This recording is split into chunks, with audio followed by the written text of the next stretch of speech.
Also says we'll need to closely watch any protests if they happen in case they turn violent. Adam Small, KSL News Radio. A former deputy police chief says local law enforcement is going to have to be on high alert in case Iran decides to target Utah in retaliation for the U.S. strikes over the weekend. We're going to have the Olympics in the next few years. We've got the Church of Jesus Christ of Latter-day Saints. We have major universities here. We are a target, unfortunately. Former Unified Deputy Police Chief and National Defense expert Chris Bertram says while Utah isn't as big of a target as a major population hub like New York and Los Angeles, he says it would be a mistake for us to not keep up our guard. Bertram says law enforcement will have to keep a close eye on our universities and other major gathering spots as well as our critical infrastructure. The FBI is the lead agency for counterterrorism here in the U.S., but former FBI Supervisory Special Agent Carl Schmay says it's still worrisome because Iran has been indirectly responsible for the death of many Americans. They have funded and provided material support to a lot of terrorist organizations like Hamas, like Hezbollah. There was a terrible bombing of U.S. Marines in Lebanon back in the 80s that killed, over 200 U.S. Marines. Schmay says the FBI does have joint terrorism task forces in each field office across the country, including here in Salt Lake. As tensions rise overseas, the impact isn't just felt on the battlefield, but here at home, too. KSL News Radio's Eric Cabrera spoke with a Utah veteran about what moments like this mean for military families. Eric? Maria, for Kimberly Chado, an Air Force veteran who served for more than a decade, headlines about conflict don't feel distant. They feel personal. No matter how many years you have in the military, there is just a level of uncertainty when you're watching news unfold and figuring out what your role. Does that mean I'm deploying? Does that mean I'm working longer hours at, the installation I'm located at? Does that mean additional stressors on my family? She says that uncertainty doesn't just affect those in uniform. It reaches spouses, kids, and support networks here at home. She says in times like this, leaning on community both on and off base becomes essential. Live, Eric Cabrera, KSL News Radio. KSL's top national stories. President Trump made his first public comments since the U.S.-Israel joint strikes on Iran, confirming the operation is still ongoing. Our objectives are clear. First, we're destroying Iran's missile capabilities, and you see that happening on an hourly basis, and their capacity to produce brand new ones, and pretty good ones they make. Second, we're annihilating their navy. We've knocked out already 10 ships. They're at the bottom of the sea. Third, we're ensuring that the world's number one sponsor of terror can never obtain a nuclear weapon. Meantime, Congress could make a move to stop the ongoing operation. The House and Senate are expected to vote later this week on two separate war powers measures that would aim to try to curb the use of the military here. But other than putting members of Congress on the record, these efforts are going to largely be symbolic. Even if Congress were to send the president a measure directing him to withdraw troops, he would likely veto it.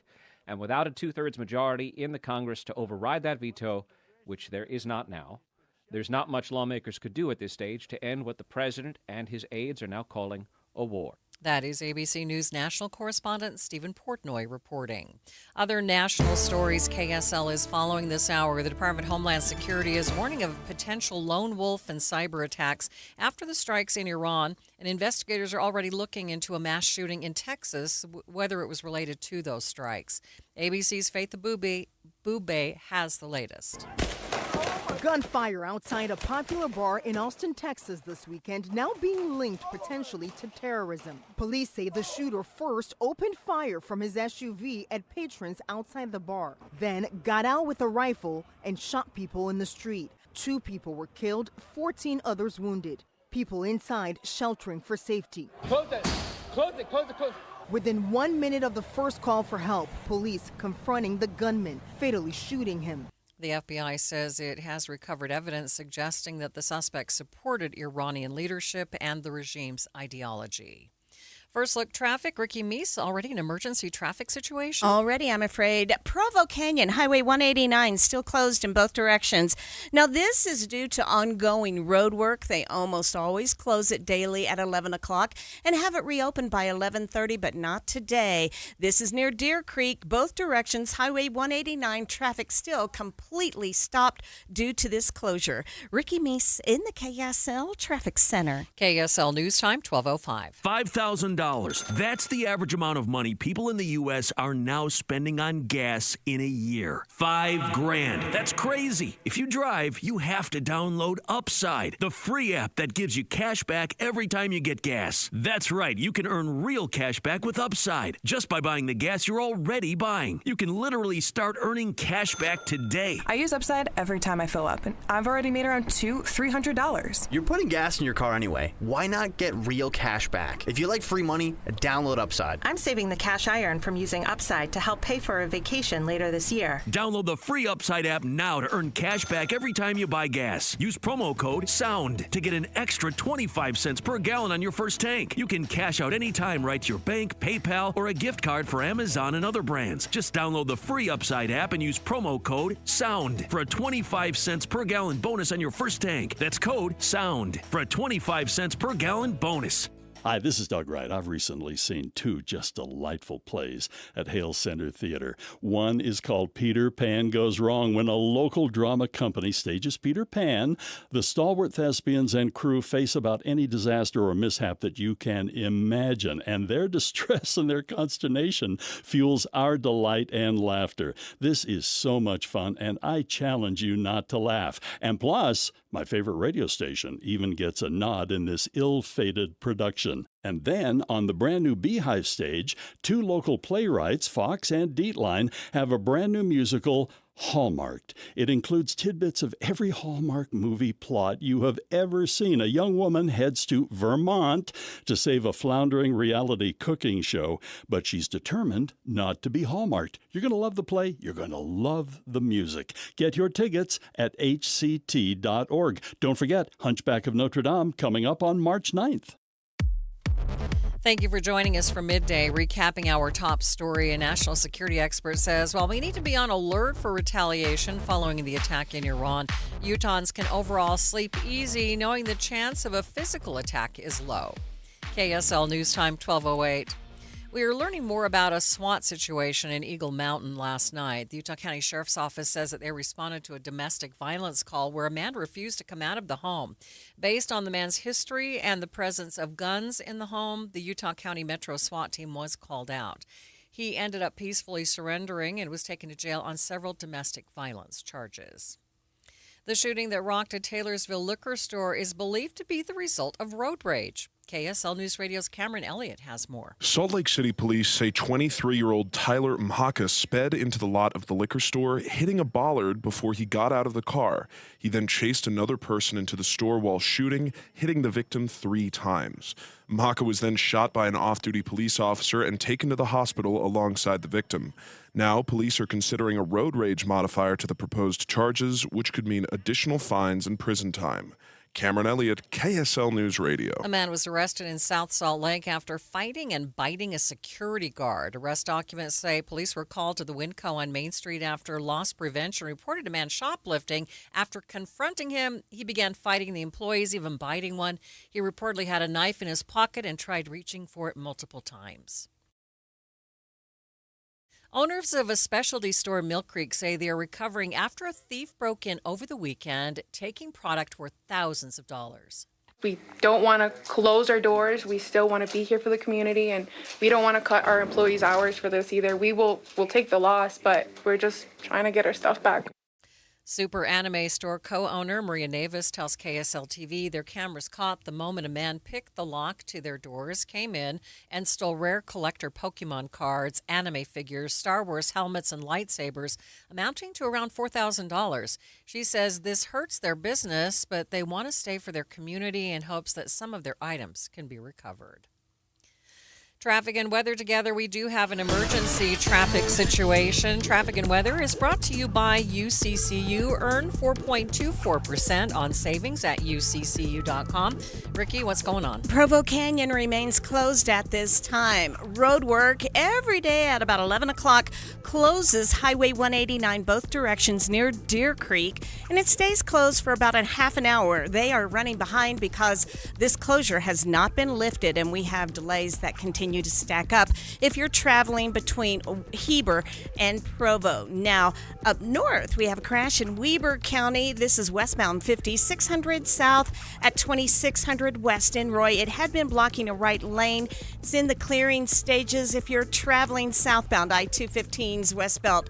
The earlier crash is cleared, but the construction still causing some backups southbound I-215's West Belt at the I-80 junction. Ricky Meese in the KSL Traffic Center. Tracking a small Pacific storm that'll bring in valley rain and mountain snow today. Look for a high of 56.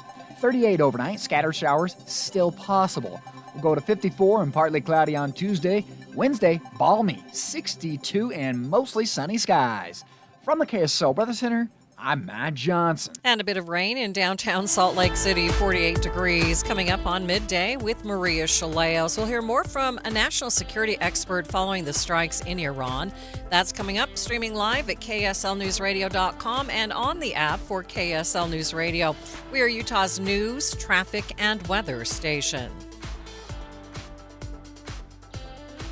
It's great to have so many choices when it comes to losing weight, but I want to tell you about why I selected Salt Lake City Fat Loss. I mean, there are all these GLP-1 injections out there for weight loss, but for me, it was about picking something that was all natural. I mean, I was not prepared to spend $3,000 to $5,000 a year to stay on medication long-term to maintain the results. And with Salt Lake City Fat Loss, I know if I continue to follow the plan that I'm going to keep the weight off. I know that I have really burned off fat, not muscle, which is a real concern with some of the injections that you can receive. And there are no injections. It's, many of their clients lose 20 to 40 pounds in just 60 days, safely and naturally. I've lost more than 40 pounds. This uses real food to reset your metabolism, control your hunger and cravings naturally, and help your body burn fat, again, not muscle. There's no pressure for you can call them for a free 15-minute phone consultation. There's no program, there is no way that they're going to pressure you. It's just a 15-minute phone conversation. You can see if the program is right for you. If you want a safe, affordable alternative to weight loss injections, go to slcfatloss.com to just really keep that weight off for good. That's slcfatloss.com, slcfatloss.com. This is the story of the one.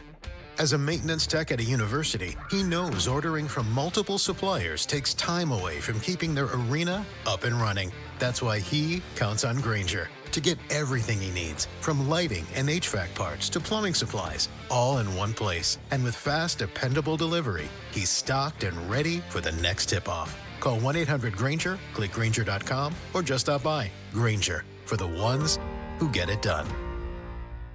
Welcome to guided meditation. Close your eyes.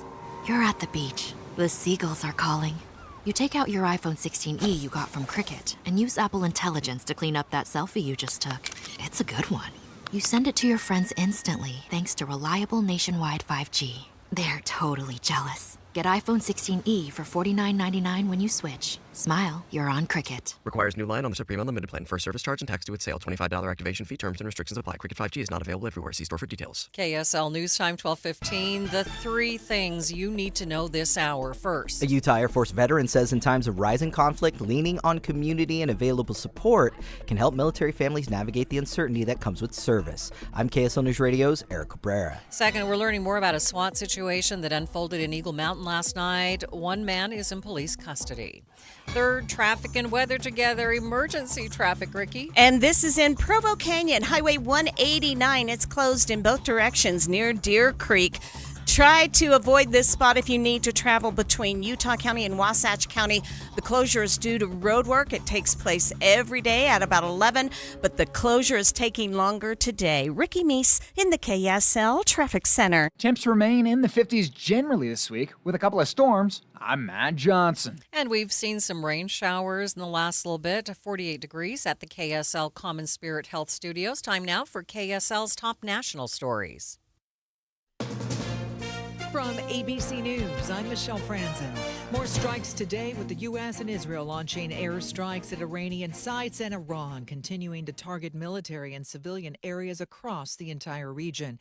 A CENTCOM spokesperson says 18 U.S. service members were seriously wounded as part of the military operation against Iran and confirmed that 4 U.S. service members died over the weekend in a Kuwait attack. ABC's Matt Rivers is in Amman, Jordan, and says the region is on high alert as the U.S., Israel, and Iran dig in. You know, you're listening to what the president said earlier today. He's talking weeks, if not months, as long as it takes is what he said. You've got the Iranians on their side saying that they're preparing for a long war against the United States. And so if you're the leadership of Saudi Arabia, of the United Arab Emirates, of Bahrain, of Qatar, of Jordan, you're hunkering down right now, expecting that this conflict is going to go on for a long time. The unrest in the Middle East leading to higher oil and energy prices. Qatar says it will pause production of natural gas, and gas prices already on the rise in the U.S. ABC's Gio Benitez on the projections as this conflict continues. We're already starting to see a little bit of a tick up. So right now, the national average is at $2.99 a gallon for regular unleaded,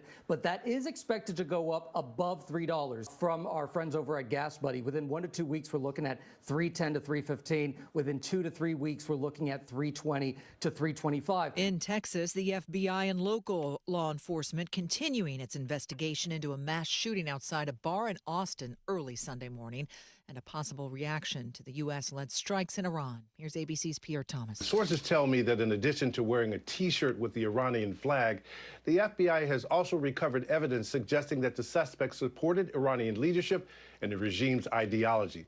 If true, this is precisely the kind of assault that U.S. law enforcement is most worried about at this time. On Wall Street today, stocks are mixed in afternoon trading. You're listening to ABC News. Time now for the KSL In-Depth. Many Americans are on edge following the U.S. strikes on Iran. National security expert and director of the Emerging Tech Policy Lab at Utah Valley University, Brandon Amaker, says it's understandable because Iran has some major power. And I think the bottom line is that Iran, although it may not seem like the most consequential country on earth, is a major power broker in the region, and behind the scenes plays a huge role in geopolitics, both in terms of allying and enabling other powers like Russia and China, providing oil to those regimes, and also in their role in a lot of the global war on terror over the last 20 years.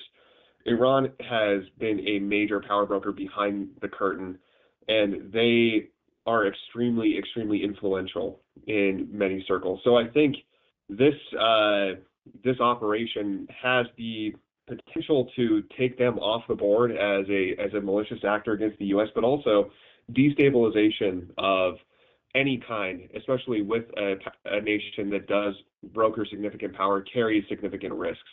So really, I think what we should be looking out for is, well, what comes next? What's going to fill the vacuum that is left by the elimination of Ayatollah Khamenei? Because that is going to be very determinative of whether or not this is a positive step in the direction for the region and globally, or if this could lead to some unintended consequences. Amaker also says it's important to take a deep breath and remember to stay calm. The chance of an attack here is low. Let's get you up to date with traffic and weather. It's brought to you by UCCU. Direct deposit gets you $300. Love where you bank. Here's Ricky Meese. The road is still closed. Traffic is still stopped. If you're traveling between Heber and Provo, you don't want to use Highway 189. This is a regular closure that takes place almost on a daily basis at around 11 o'clock for road work near Deer Creek. And so usually they have the road open again by 11:30, but not today. They are running way late. So again, you need to avoid this area, delay your travel time, or find an alternate route. Salt Lake County freeways leftover slowing southbound I-215's west belt from Rose Park down to just past the I-80 201 junction. The final cleanup of an accident in Weber County. This is 5600 south, 2000 west. A right lane is still blocked. The rest of the Valley freeways, no other big issues, but you are dealing with wet roads in some parts of the valley. Whether you park it, stripe it, or pave it, GoPave Utah has your blacktop covered at GoPaveUtah.com. That's GoPaveUtah.com. Call or visit GoPaveUtah.com. Ricky Meese in the KSL Traffic Center. KSL 7-day forecast. Honestly, looking mild for this time of year, but we do have some rain chances. Today, 56, afternoon rain likely. Could see some of those showers linger into the overnight. 54 on Tuesday, partly cloudy skies. Mostly sunny Wednesday, 62. We drop off to 46 with showers likely on Thursday. Friday, AM shower then clearing, 49. We go to 50s over the weekend, potentially pushing 60 by Sunday with beautiful partly cloudy skies. From the KSL Weather Center, I'm Matt Johnson. And the showers have stopped for the moment here in downtown Salt Lake City. It's mostly cloudy, 48 degrees. 7-day forecast brought to you by Performance Automotive Bountiful. Quick check of the markets. Markets have been mixed today, but the Dow is now looking to move into positive territory, now just down by 10 points. Complete update of your money news is coming up next.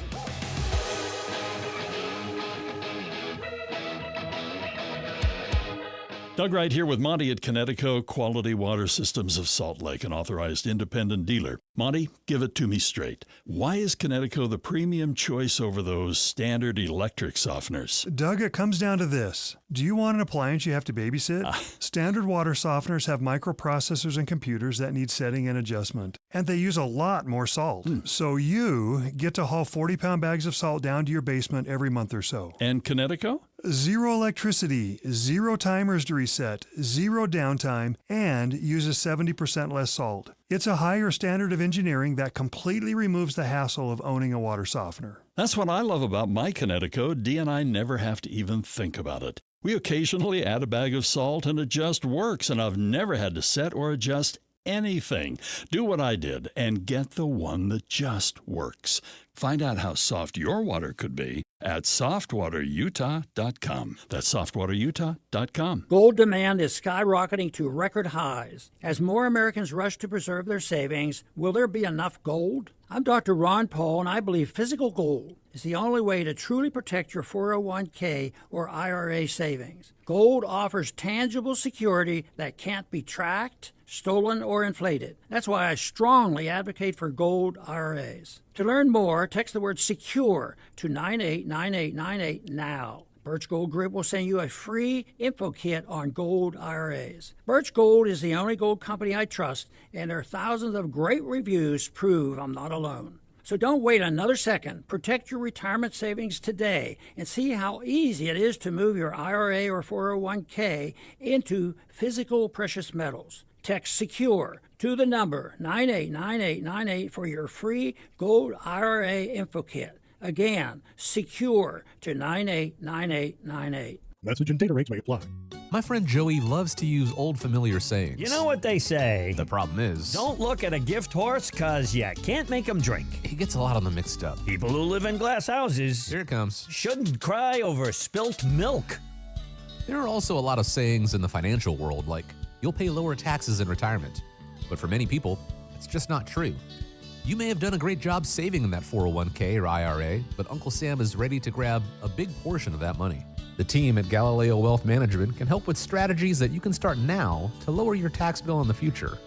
More for you and less for Uncle Sam. Or as they say, an apple a day is worth two in the bush. Get the facts on your tax bill in retirement. Call Galileo Wealth today at 385-247-7000. It's 385-247-7000 or online at GalileoWealth.com. And remember, a stitch in time keeps the doctor away. It does, you know. KSL News Time 1224. Actor Harrison Ford won the Lifetime Achievement Award at the Actors Awards last night. I'm indeed a lucky guy. Lucky to have found my people. Lucky to have work that challenges me. Lucky to still be doing it. And I don't take that for granted. I want to say thank you. He gave a special shout out to George Lucas and Steven Spielberg, who helped him play his iconic role of Han Solo. Watching Utah's Money. Anthropic's AI assistant Claude has become the most popular app on the App Store. It comes a day after the U.S. government tried to block the government agency's adoption of the startup technology. People are heading to the gym. CNBC reports Lifetime and Planet Fitness are seeing record growth. Average revenue per membership at Lifetime was up 10.8%, while Planet Fitness saw 1.1 million new members in 2025. Young people are getting their coffee cold, and some are opting not to get coffee at all. The third most popular coffee chain in the U.S., Dutch Bros, sells 90% of their coffee cold. The Wall Street Journal reports a quarter of their drinks sold are actually customized energy drinks. Taking a look at your money at this moment, the Dow now in positive territory, up by 19 points, sitting at 48,994. S&P up by 14, the Nasdaq up by 110 points. A new study shows just how little sleep high schoolers are getting. The CDC suggests that for optimum health, both mental and physical, high schoolers should get between 8 and 10 hours of sleep a night. But that does not seem to be happening. A new study published in the Journal of the American Medical Association shows 77% of kids between the ages of 13 and 18 are getting on average just 7 hours a night. And the other 23% tell researchers they're getting only 5 hours or fewer a night. The researchers say teenagers are likely losing all that sleep because of more pressure, more screen time, and even though they're underage, more drinking. Sherry Preston, ABC News. Are you looking to upgrade your home this year? Advanced Window Products is your local window and door manufacturer that sells direct to the public. That's right, celebrating 40 years serving Utah since 1986. And right now, it's the New Year, New Window Sale. Get $2,500 off when you buy 10 windows or more. Our windows are made right here in Salt Lake City. Sales and installation are all in-house, meaning no middleman markups. You get the most affordable, high-quality custom windows in the state. We build it, we install it, and we guarantee it for life. Every window comes with a lifetime warranty, labor, glass, and parts included, serviced by our local team, and the warranty is transferable to the next homeowner. Financing is available too. Save now, pay later, with payments as low as $150 a month. Buy local and support the local economy. Don't wait. Buy 10 windows or more and get $2,500 off. Beat the rush and call today. Call us at 801-850-9100. That's 801-850-9100. Or visit us at advancedwindows.com. You served behind the desk. You served in combat. You did 4 years and got out. You were drafted. You gave 20 years. You gave exactly what your country needed. And so did you. When you raised your hand and swore an oath to your country, when you put your name on a dotted line, you became part of only 1% of Americans who did the same. You are a veteran. You are a veteran. You are a veteran. Because no matter when, where, or how you served, you made a sacrifice for your country, and you deserve support. If you're struggling with life after service, don't wait. Reach out. Reach out to a loved one, to a fellow veteran, to VA. Find resources at va.gov/reach. Brought to you by the United States Department of Veterans Affairs and the Ad Council. Traffic and weather, it's brought to you by UCCU, up to $500 for loan transfers. Love where you bank. Ricky, still an emergency traffic situation. Still emergency traffic, but there is a silver lining. It looks like traffic is starting to move once again. Eatman, that's both directions of Highway 189, Provo Canyon near Deer Creek. It looks like they were finally able to lift the closure that they have daily for road work. So it's still going to take a while for the backups both ways to clear out, so continue to be patient. If you're traveling the Salt Lake County freeways, leftover backup southbound I-215's West Belt from just before 7th North down to I-80. Ricky Meese in the KSL Traffic Center. Hey, calling for a high of 56 today. Rain likely this afternoon and potentially even into the nighttime. 38 overnight, scattered showers. Tomorrow, 54 and partly cloudy. We're back up to 62, mostly sunny skies by Wednesday. From the KSL Weather Center, I'm Matt Johnson. Right now, cloudy, 48 degrees downtown. You're listening to Midday with Maria Shilaos on KSL News Radio, 102.7 FM and 1160 AM. Good afternoon, KSL News Time, 1230. KSL's top story this hour. A Utah lawmaker thinks voters should be allowed to overturn some state Supreme Court decisions. KSL News Radio's Don Brinkerhoff begins our team coverage, Eye on the Hill 2026. That's what a bill proposed by Representative Matt McPherson would do. It comes after the state Supreme Court said the legislature can't overturn laws created through the initiative process. This bill would essentially have made it so that if any legislation was passed either by the legislature or by the people directly through an initiative, the Supreme Court would find that language in that bill to be somehow unconstitutional, then it would go back to the people via referendum, and they could overturn the Supreme Court's decision. McPherson says this bill will not be voted on during this legislative session, but he will consider bringing it back during an interim session unless a constitutional amendment doing something similar is on the ballot for November. Reporting from the Utah State Capitol, Don Brinker-Huff, KSL News Radio. Utah's House of Representatives is likely to censure a judge this week in a resolution, a rare move that is being backed by House leadership.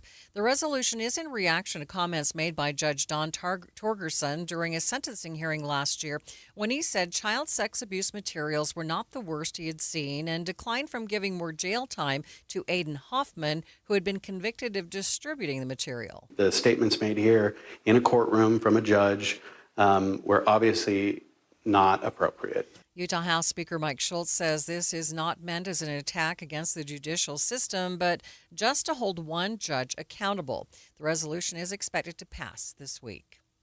A bill that would strip the lieutenant governor of her election duties will not move forward. The legislation created a Secretary of State to oversee Utah elections. The reasoning was to prevent a conflict of interest when the lieutenant governor was running for their seat, but the Secretary of State would have also been an elected position. The bill passed the House but didn't make it through the Senate. The less controversial parts of a bill that had lawmakers on both sides in an uproar are reappearing on a different bill. KSL News Radio's Alexandria Bonilla continues our team coverage. The bill to limit access to public services for immigrants who entered the country illegally did not make it out of the House, with lawmakers arguing that withholding food or shelter from someone violates the beliefs of Americans and standards set before the Constitution was written up. Some other parts of that bill that didn't see as much concern are now part of a different bill. This bill already looks to repeal several programs that assist immigrants. Now it also looks at a standard that would require people looking to access retirement funds, housing assistance, broker and investment advisor licenses, and even in-state tuition prices to provide proof of citizenship. The bill is still in the House, and right now it's getting a second look. Alexandria Bonilla, KSL News Radio. It could soon be easier for people who have committed small crimes to receive training to be a police officer. KSL News Radio's Brianna Willis has more. Representative Matt McPherson says right now even small offenses like purchasing stolen goods can permanently bar a person from being certified not just as a police officer, but even working in dispatch.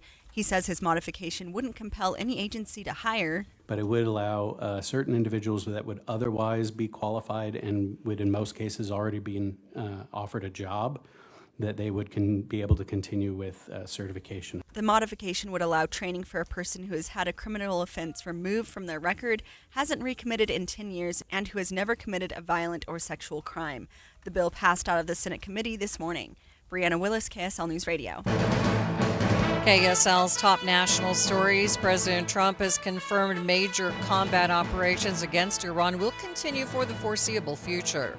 ABC's Mary Bruce has more. Now the president is explaining that imminent threat, arguing that Iran had missiles capable of reaching the U.S. and saying that the U.S. was very nearly under threat. But the U.S.'s own intelligence had concluded that it would take 9 years for Iran to have a missile capable of reaching the U.S. And sources have confirmed to ABC News this morning that administration officials briefed congressional staff over the weekend, saying that U.S. intelligence did not suggest Iran was preparing to launch a preemptive strike.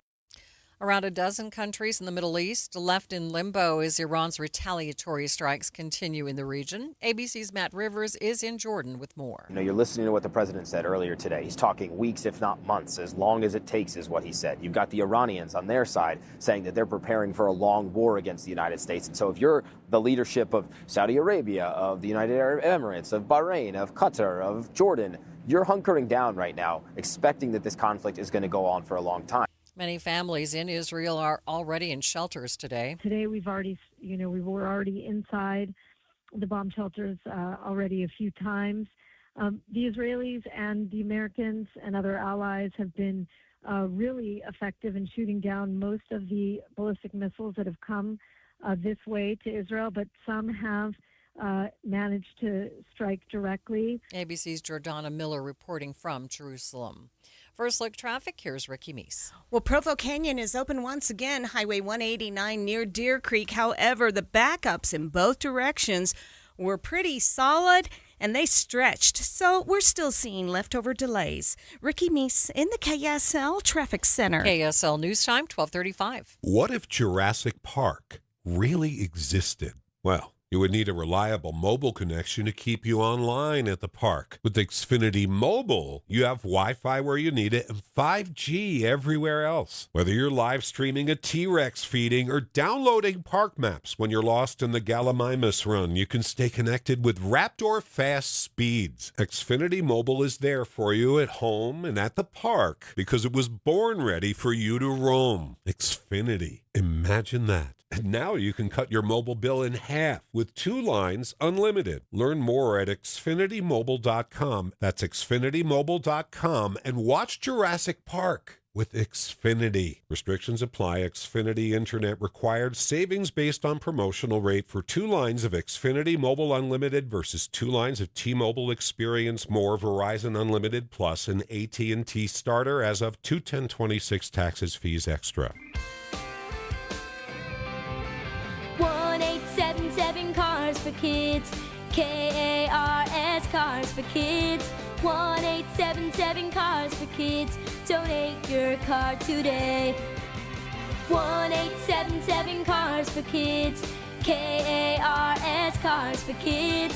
1-877 Cars for Kids. Donate your car today. Ready to get rid of that old car? Donate it to Cars for Kids. Call 877 Cars for Kids to speak to a friendly live agent. Donation's super easy, and your car can be picked up as soon as tomorrow.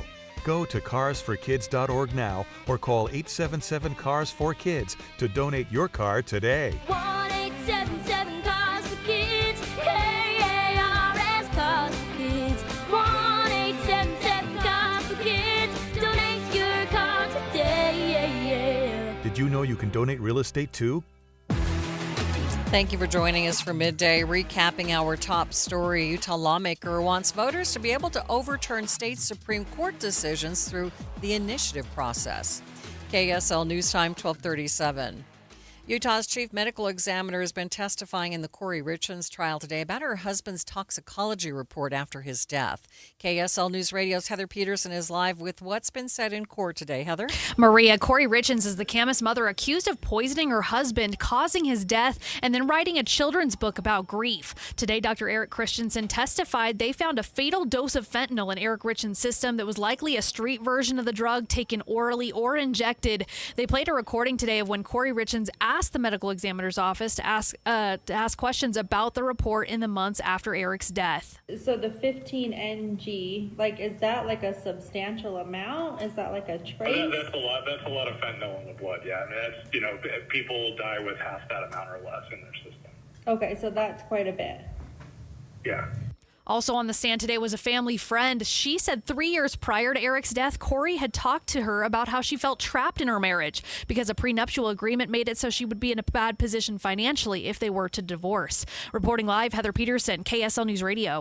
A new law in Utah addresses the illegal use of red diesel. Here's KSL News Radio's Reagan Edelman. The only differences between regular diesel and dye diesel is literal dye and tax requirements. When you buy gas at the pump, you pay an extra tax to benefit the state's roads. Dye diesel isn't subject to that tax because it's exclusively for off-road vehicles that don't impact the state's roads. The new bill says that police can't pull vehicles over under suspicion of having the dyed diesel unless they have a probable cause. So if an officer sees someone at the gas station putting this into their pickup truck, they would still be able to do that search, but they can't just say, that's an F-350 that runs on diesel, so I'm going to stop them and dip their tank. Bill sponsor Stephanie Gracious there. She says that this hasn't frequently been a problem, but on rare occasions, drivers have been pulled over purely because their vehicle runs on diesel. That shouldn't happen anymore, as Governor Cox signed the bill into law on Friday. Reagan Edelman, KSL News Radio. A federal judge has put a pause on the construction of a brand new highway in southern Utah after conservationists sued to stop it.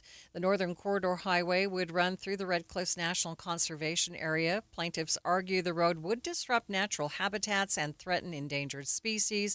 Those in support of the highway say it'll relieve St. George's downtown congestion. We've had an emergency traffic situation this afternoon. Traffic and weather is brought to you by UCCU. Earn 4.24% on savings at uccu.com. Ricky Meese, I know they've opened the road, but has that cleared things up at all? Not quite yet. We do have Highway 189 open both directions again near Deer Creek Canyon. And even though traffic's moving, we still have residual delays. Continue to be patient. Those should clear out within the next, I'm going to say about 10, maybe 15 minutes. Our other problem now is right where we had a crash this morning. Another one has appeared southbound I-215's west belt at the I-80 junction. This is right where we have construction that takes lanes down to one left lane. So that's already an issue. And now we have a crash over to the shoulder. And so we're still seeing heavy delays passing 7th North. Also, crews are responding and working to clear a crash Redwood Road at 100 North. While you're planning your day, plan for comfort too with the Good Feet store. Find the location nearest you at goodfeet.com. Ricky Meese in the KSL Traffic Center. You've got a 56 for a high today with rain showers likely, especially in the afternoon. 38 overnight, we've got scattered showers. 54 on Tuesday, partly cloudy skies, giving way to warmer weather on Wednesday, high of 62 and mostly sunny. From the KSL Weather Center, I'm Matt Johnson. And we've seen a bit of rain in downtown Salt Lake City right now, 46 degrees. And still to come on Midday with Maria Shilaos. The Iranian strikes are likely to have major effects on the economy. We will talk to a financial expert about that coming up. Streaming live at kslnewsradio.com and on the app for KSL News Radio. We are Utah's news, traffic, and weather station.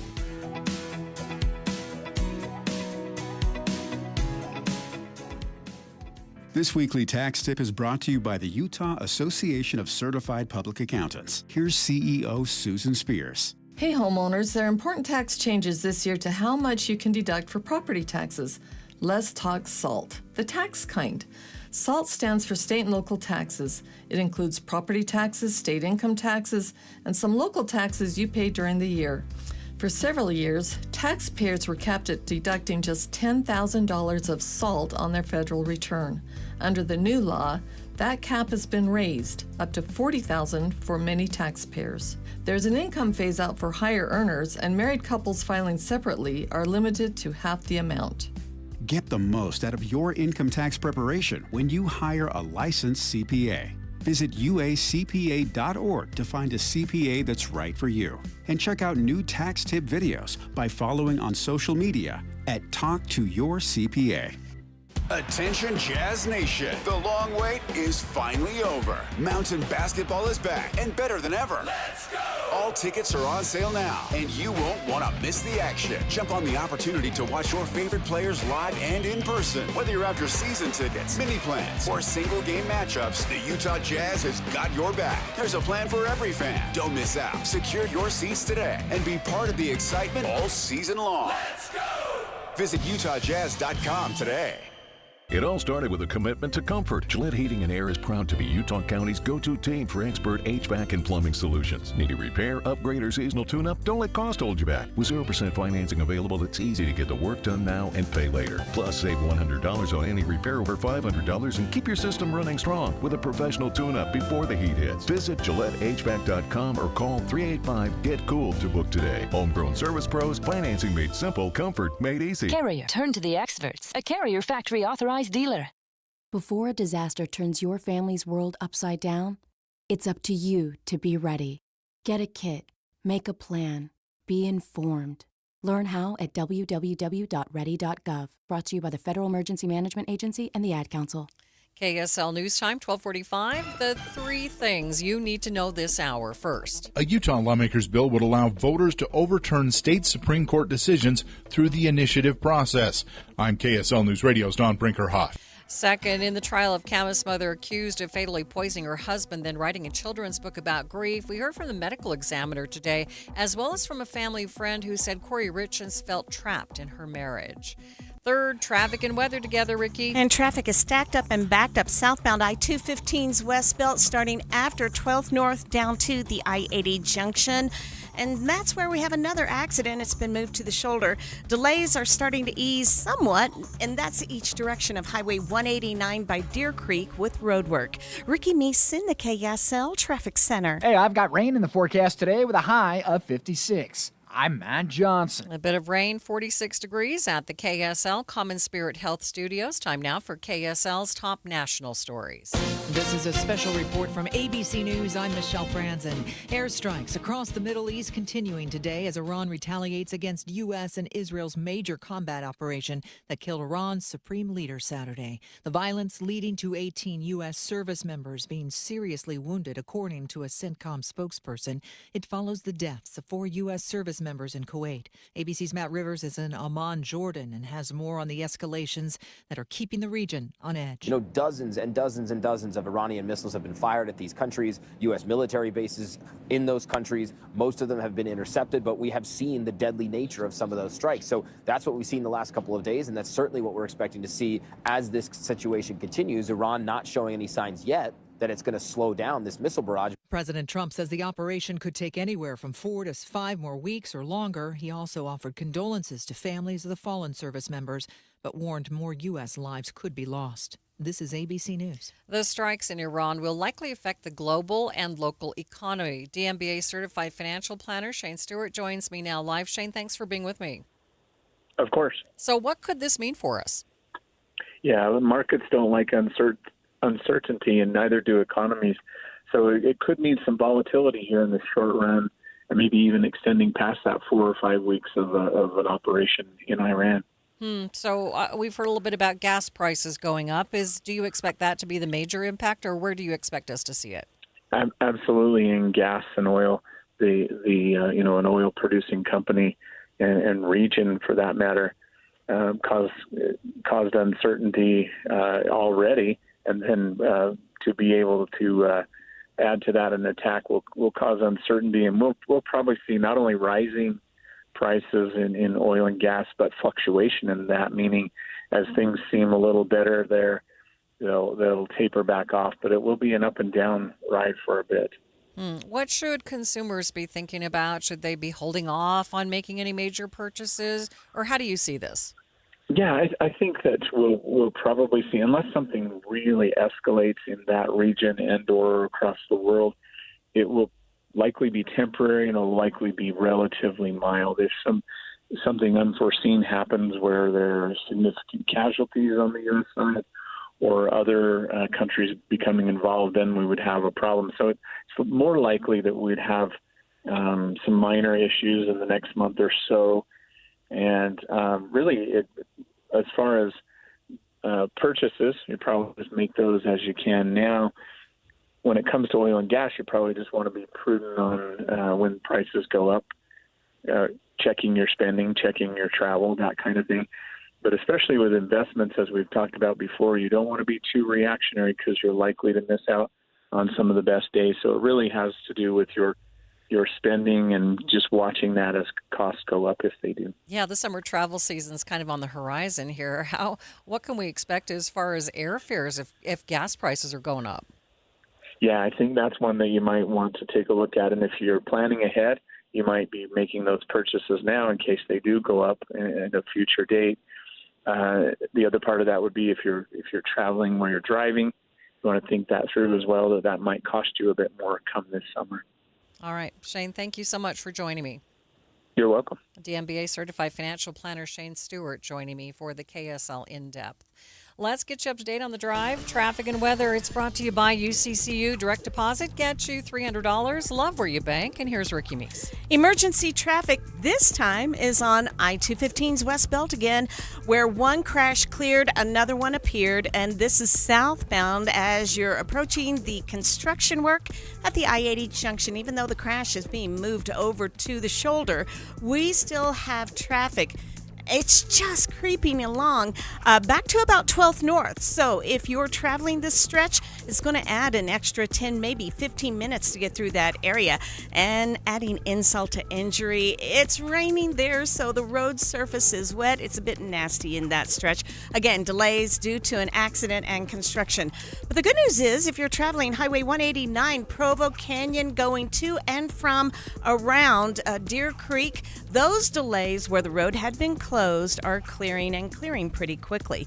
Looking for a dose of love, laughter, and a little bit of magic? Try out a bubbly romantic comedy at the Opera. Donizetti's The Elixir of Love, March 7th through 15th at the Capitol Theater. Ricky Meese in the KSL Traffic Center. KSL 7-day forecast. You got 56 today with rain showers likely. 38 overnight, bouncing to 54 tomorrow, partly cloudy. 62 on Wednesday, dry skies, mostly sunny. We've got another small storm moving in on Thursday, 46 showers likely. Friday, partly cloudy, AM shower, 49. 54 on Saturday, partly cloudy, going for a mixture of sunshine and clouds Sunday, but a high of 59. From the KSL Weather Center, I'm Matt Johnson. It's mostly cloudy, 46 degrees in downtown Salt Lake City, and the 7-day forecast is brought to you by Performance Automotive Bountiful. We've had a mixed day for the markets, but the Dow has turned now into positive territory. A complete update of your money news is coming up next.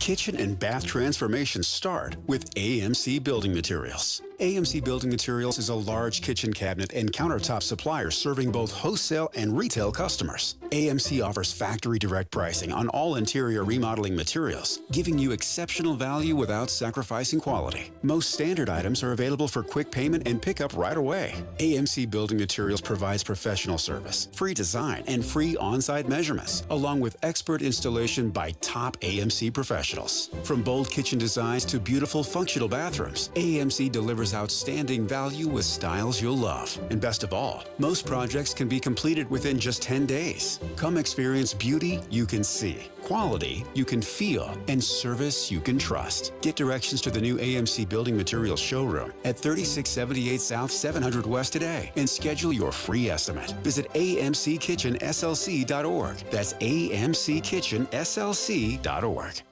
Every day here in Utah, people turn to KSL News Radio for one simple reason: trust. Trust for our reporters, hosts, our coverage, and trust in the businesses heard right here. I've met so many of our listeners over the years, and they'll tell you KSL is part of their daily routine, in the car, at work, at home. And when they hear your business here, it carries the weight of that trust. It isn't just another ad. It's a recommendation coming from a reliable source. When you advertise on KSL News Radio, you reach a loyal, highly engaged audience who listens intentionally. They show up for breaking news, accurate information, and meaningful conversations. And because of that connection, they respond. And when you pair our on-air credibility with digital tools like display advertising, social media, streaming audio, search, geo-targeting, and retargeting, you get a full funnel strategy that works and reaches the right people at the right time. Get marketing that truly moves the needle. Partner with the voice Utah trusts. KSL. Learn more at kslnewsradio.com/advertise. Meet Matthew Preston. Inside his apartment, everything he holds dear is protected by Progressive's renter's insurance, like his laptop and a surprisingly valuable collection of baseball bobbleheads. Outside his apartment, his laptop is still protected, as are his bobbleheads, which he carries around with him for reasons no one knows. Renters, the limits of protection aren't just the four walls of your home. When you're in Progressive's Protection Zone, get a quote at Progressive.com. Progressive Casualty Insurance Company, affiliates, and third-party insurers. Tired of hearing scary radio ads about the IRS? Tax Relief Advocates is different. TRA is here to tell you that if you owe money to the IRS, whether it's $5,000 or $500,000, we have a solution. TRA can eliminate or reduce what you owe to the IRS with zero risk to you. We have over 1,000 5-star reviews on Google and an A+ with a BBB. End your tax nightmare today by visiting TRA.com or call 800-583-6681. That's 800-583-6681. Any Hour Services free furnace sale is going on right now. If you haven't scheduled your free estimate yet, do it now. Call Any Hour Services today or schedule online at anyhourservices.com. KSL News Time 12:54. A month after her unexpected death, Catherine O'Hara won a posthumous award at the 32nd Actor Awards for her performance on The Studio. O'Hara died at the age of 71 on January 30th from a blood clot in the lungs. The crowd stood in a standing ovation for her after she was announced as the winner. Watching Utah's Money, Amazon continues to expand. The company now investing an additional $21 billion in Spain to expand data centers and boost AI innovation.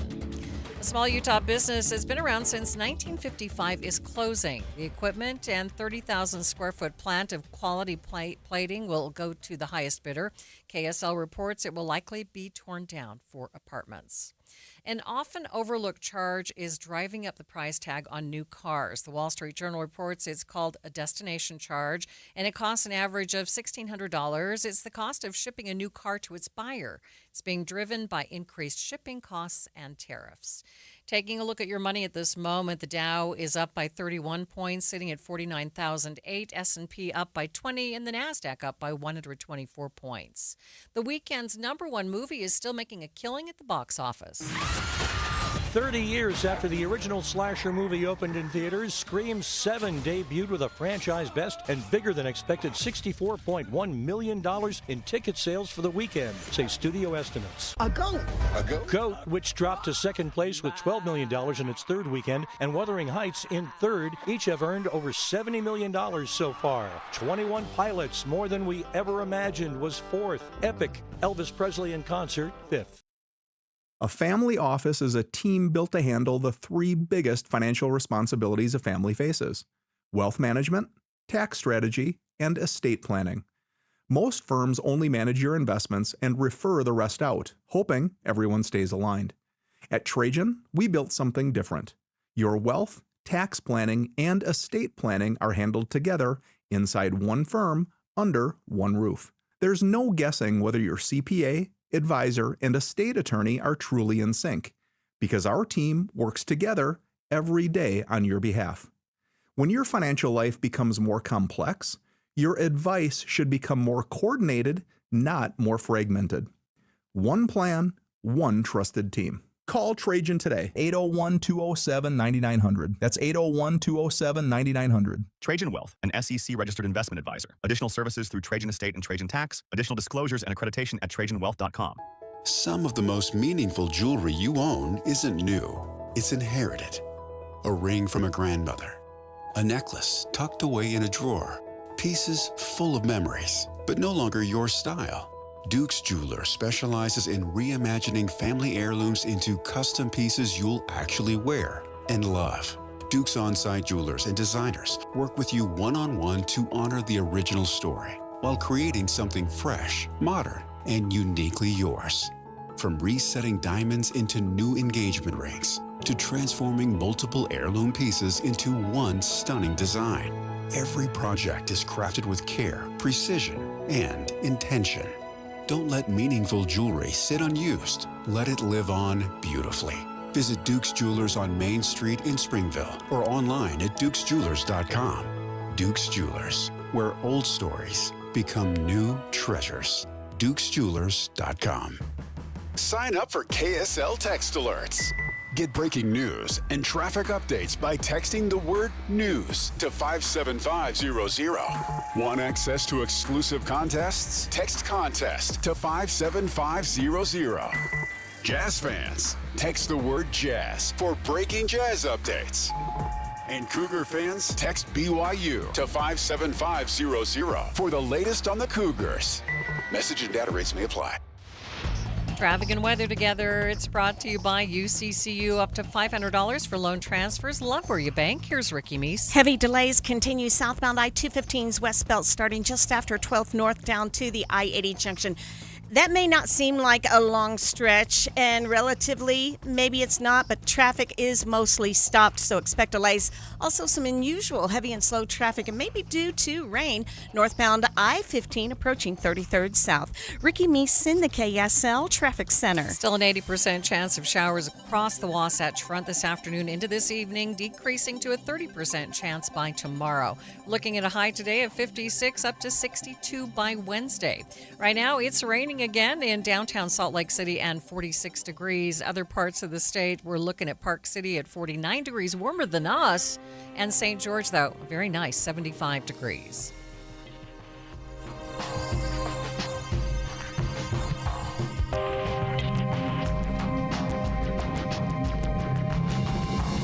KSL FM Midvale. KSL Salt Lake City. From the KSL Common Spirit Health Studios, this is KSL News Radio. Utah's news, traffic, and weather station. Attacks in and around Iran continue today as the United States partners with Israel in a push towards a regime change in Iran. President Trump speaking this morning saying it was imperative for the U.S. to step in and ensure Iran does not rebuild its nuclear program. We thought we had a deal, but then they backed out, and they came back, and we thought we had a deal, and they backed out. I said, you can't deal with these people. You got to do it the right way. The time is 1 o'clock on Monday, March 2nd. It's midday.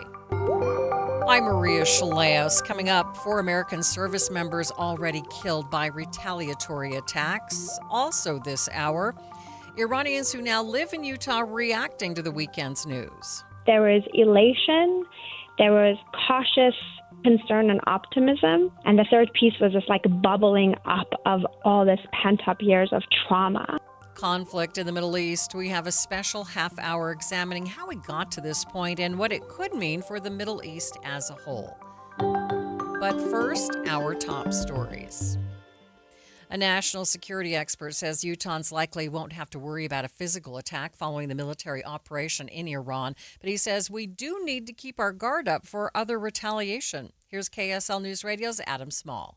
Brandon Amaker is the director of the Emerging Tech Policy Lab at Utah Valley University. He tells me it's not very likely we'll see Iran or a terror group they back like Hezbollah launch a physical attack in the U.S., but he does think it's plausible. They might have someone who is sympathetic to their cause or somebody who they have radicalized or someone who has even self-radicalized based on content that they found from one of these proxy groups, going off and performing some kind of a retaliatory attack. That's why Amaker thinks we need to be particularly mindful of large public gatherings and protests if they happen, as well as potential cyber attacks on our critical infrastructure. But all in all, Amaker says, you might want to be on a slightly heightened sense of alertness, but I think the likelihood of something happening is fairly low. Adam Small, KSL News Radio. Following the strike over the weekend that killed Iran's supreme leader, Iran has launched several retaliatory strikes in the Middle East, including strikes on U.S. military bases. 4 U.S. service members have been killed in the conflict. Taking a look at your money at this moment, the Dow is up by 23 points, sitting at 49,001. S&P up by 17, and the NASDAQ, it's up about 0.5%, up 110 points. Traffic and weather, it's brought to you by UCCU. Earn 4.24% on savings at uccu.com. Here's Ricky Meese. Still seeing really bad delays southbound I-215's West Belt from prior to 7th North down to the I-80 junction where you're going into the construction zone. Northbound I-15 also a little busy approaching 1300 South, and wet roads through much of the valley. Ricky Meese in the KSL Traffic Center. It's raining again in downtown Salt Lake City, an 80% chance of showers for the rest of the day, decreasing to 30% chance tomorrow. Right now, 46 degrees at the KSL Common Spirit Health Studios.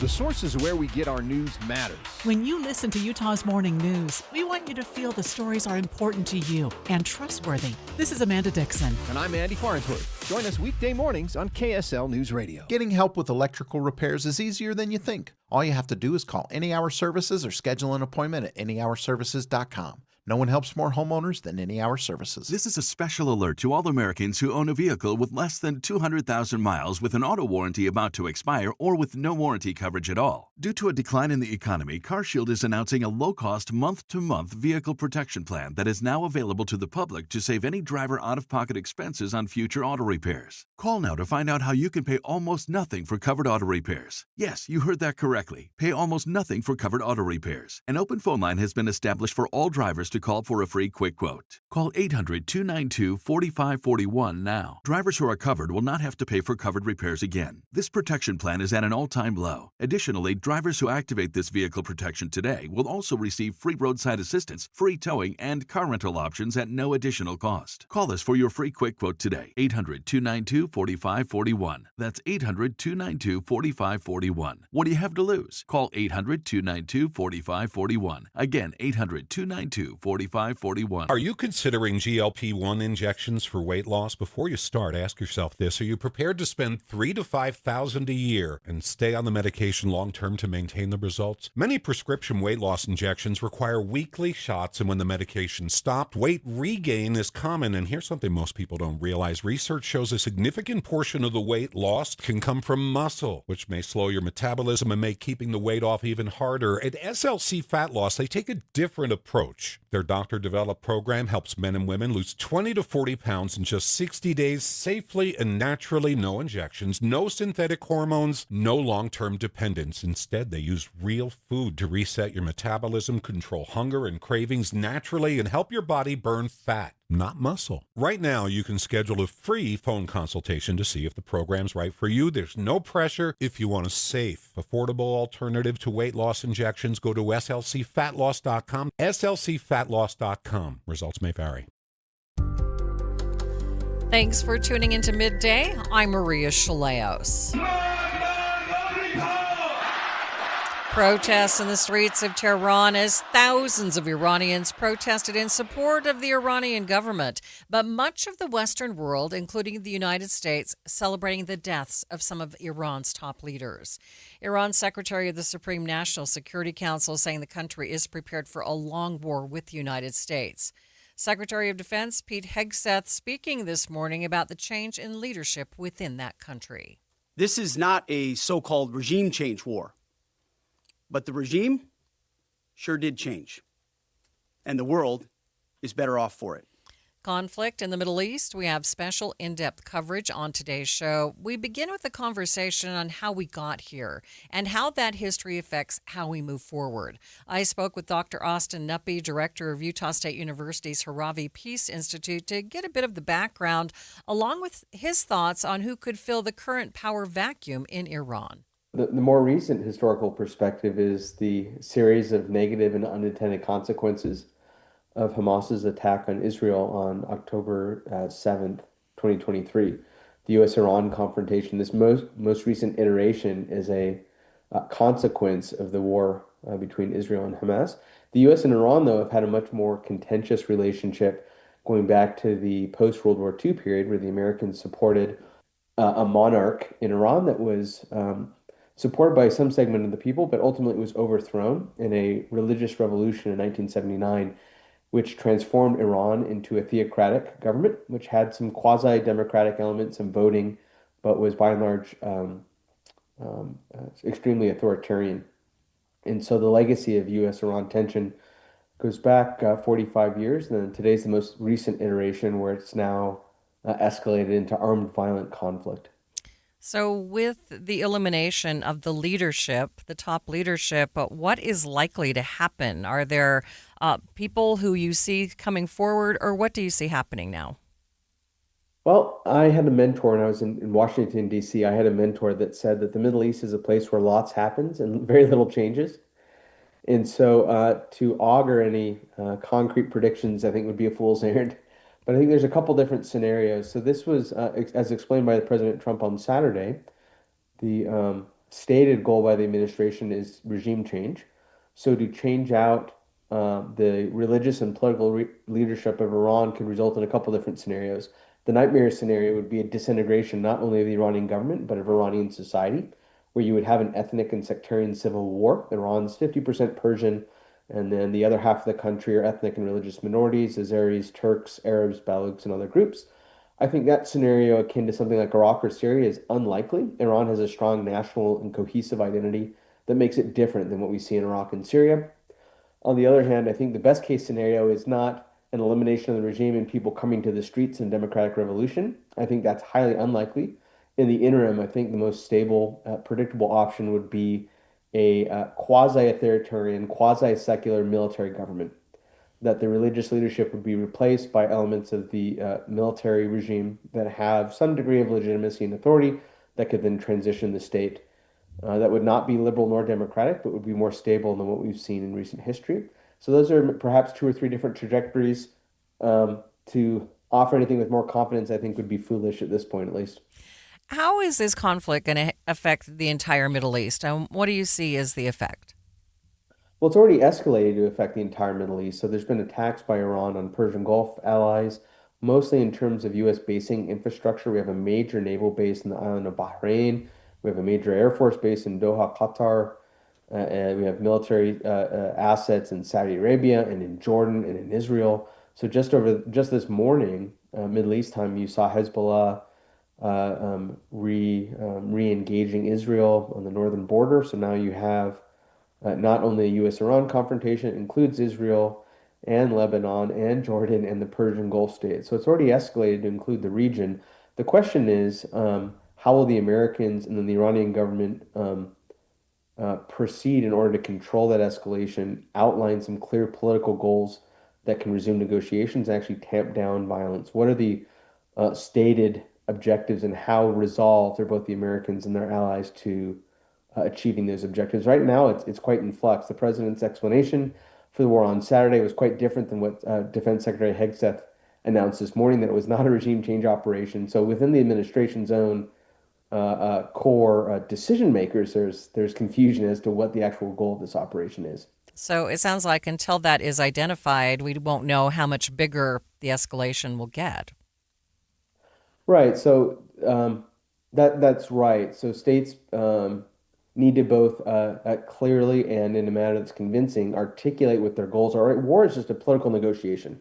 It just so happens to involve armed violence, but they need to be able to articulate a series of goals that allow both the Americans and the Iranians to actually save face without escalating further violence. We've seen, I think, to date, as of this morning, 3 to 5 U.S. service people killed, more injured. We've had Iranian civilian casualties with the attack on a school outside of Tehran. And so, it's really pertinent for the Americans, our allies in Europe and in the region, to establish a framework to de-escalate violence. So while you may feel a little on edge or a little nervous about what's going on in the Middle East right now, Dr. Nuppy says it's important to remember and offer support to those who actually are from the Middle East. Check in on your Persian American friends and neighbors, ask how they're doing, see how they're experiencing. It's very difficult to live thousands of miles away and have friends and family that are suffering from violent conflict. Dr. Austin Nuppy is an associate professor of political science and the director of the Haravi Peace Institute at Utah State University.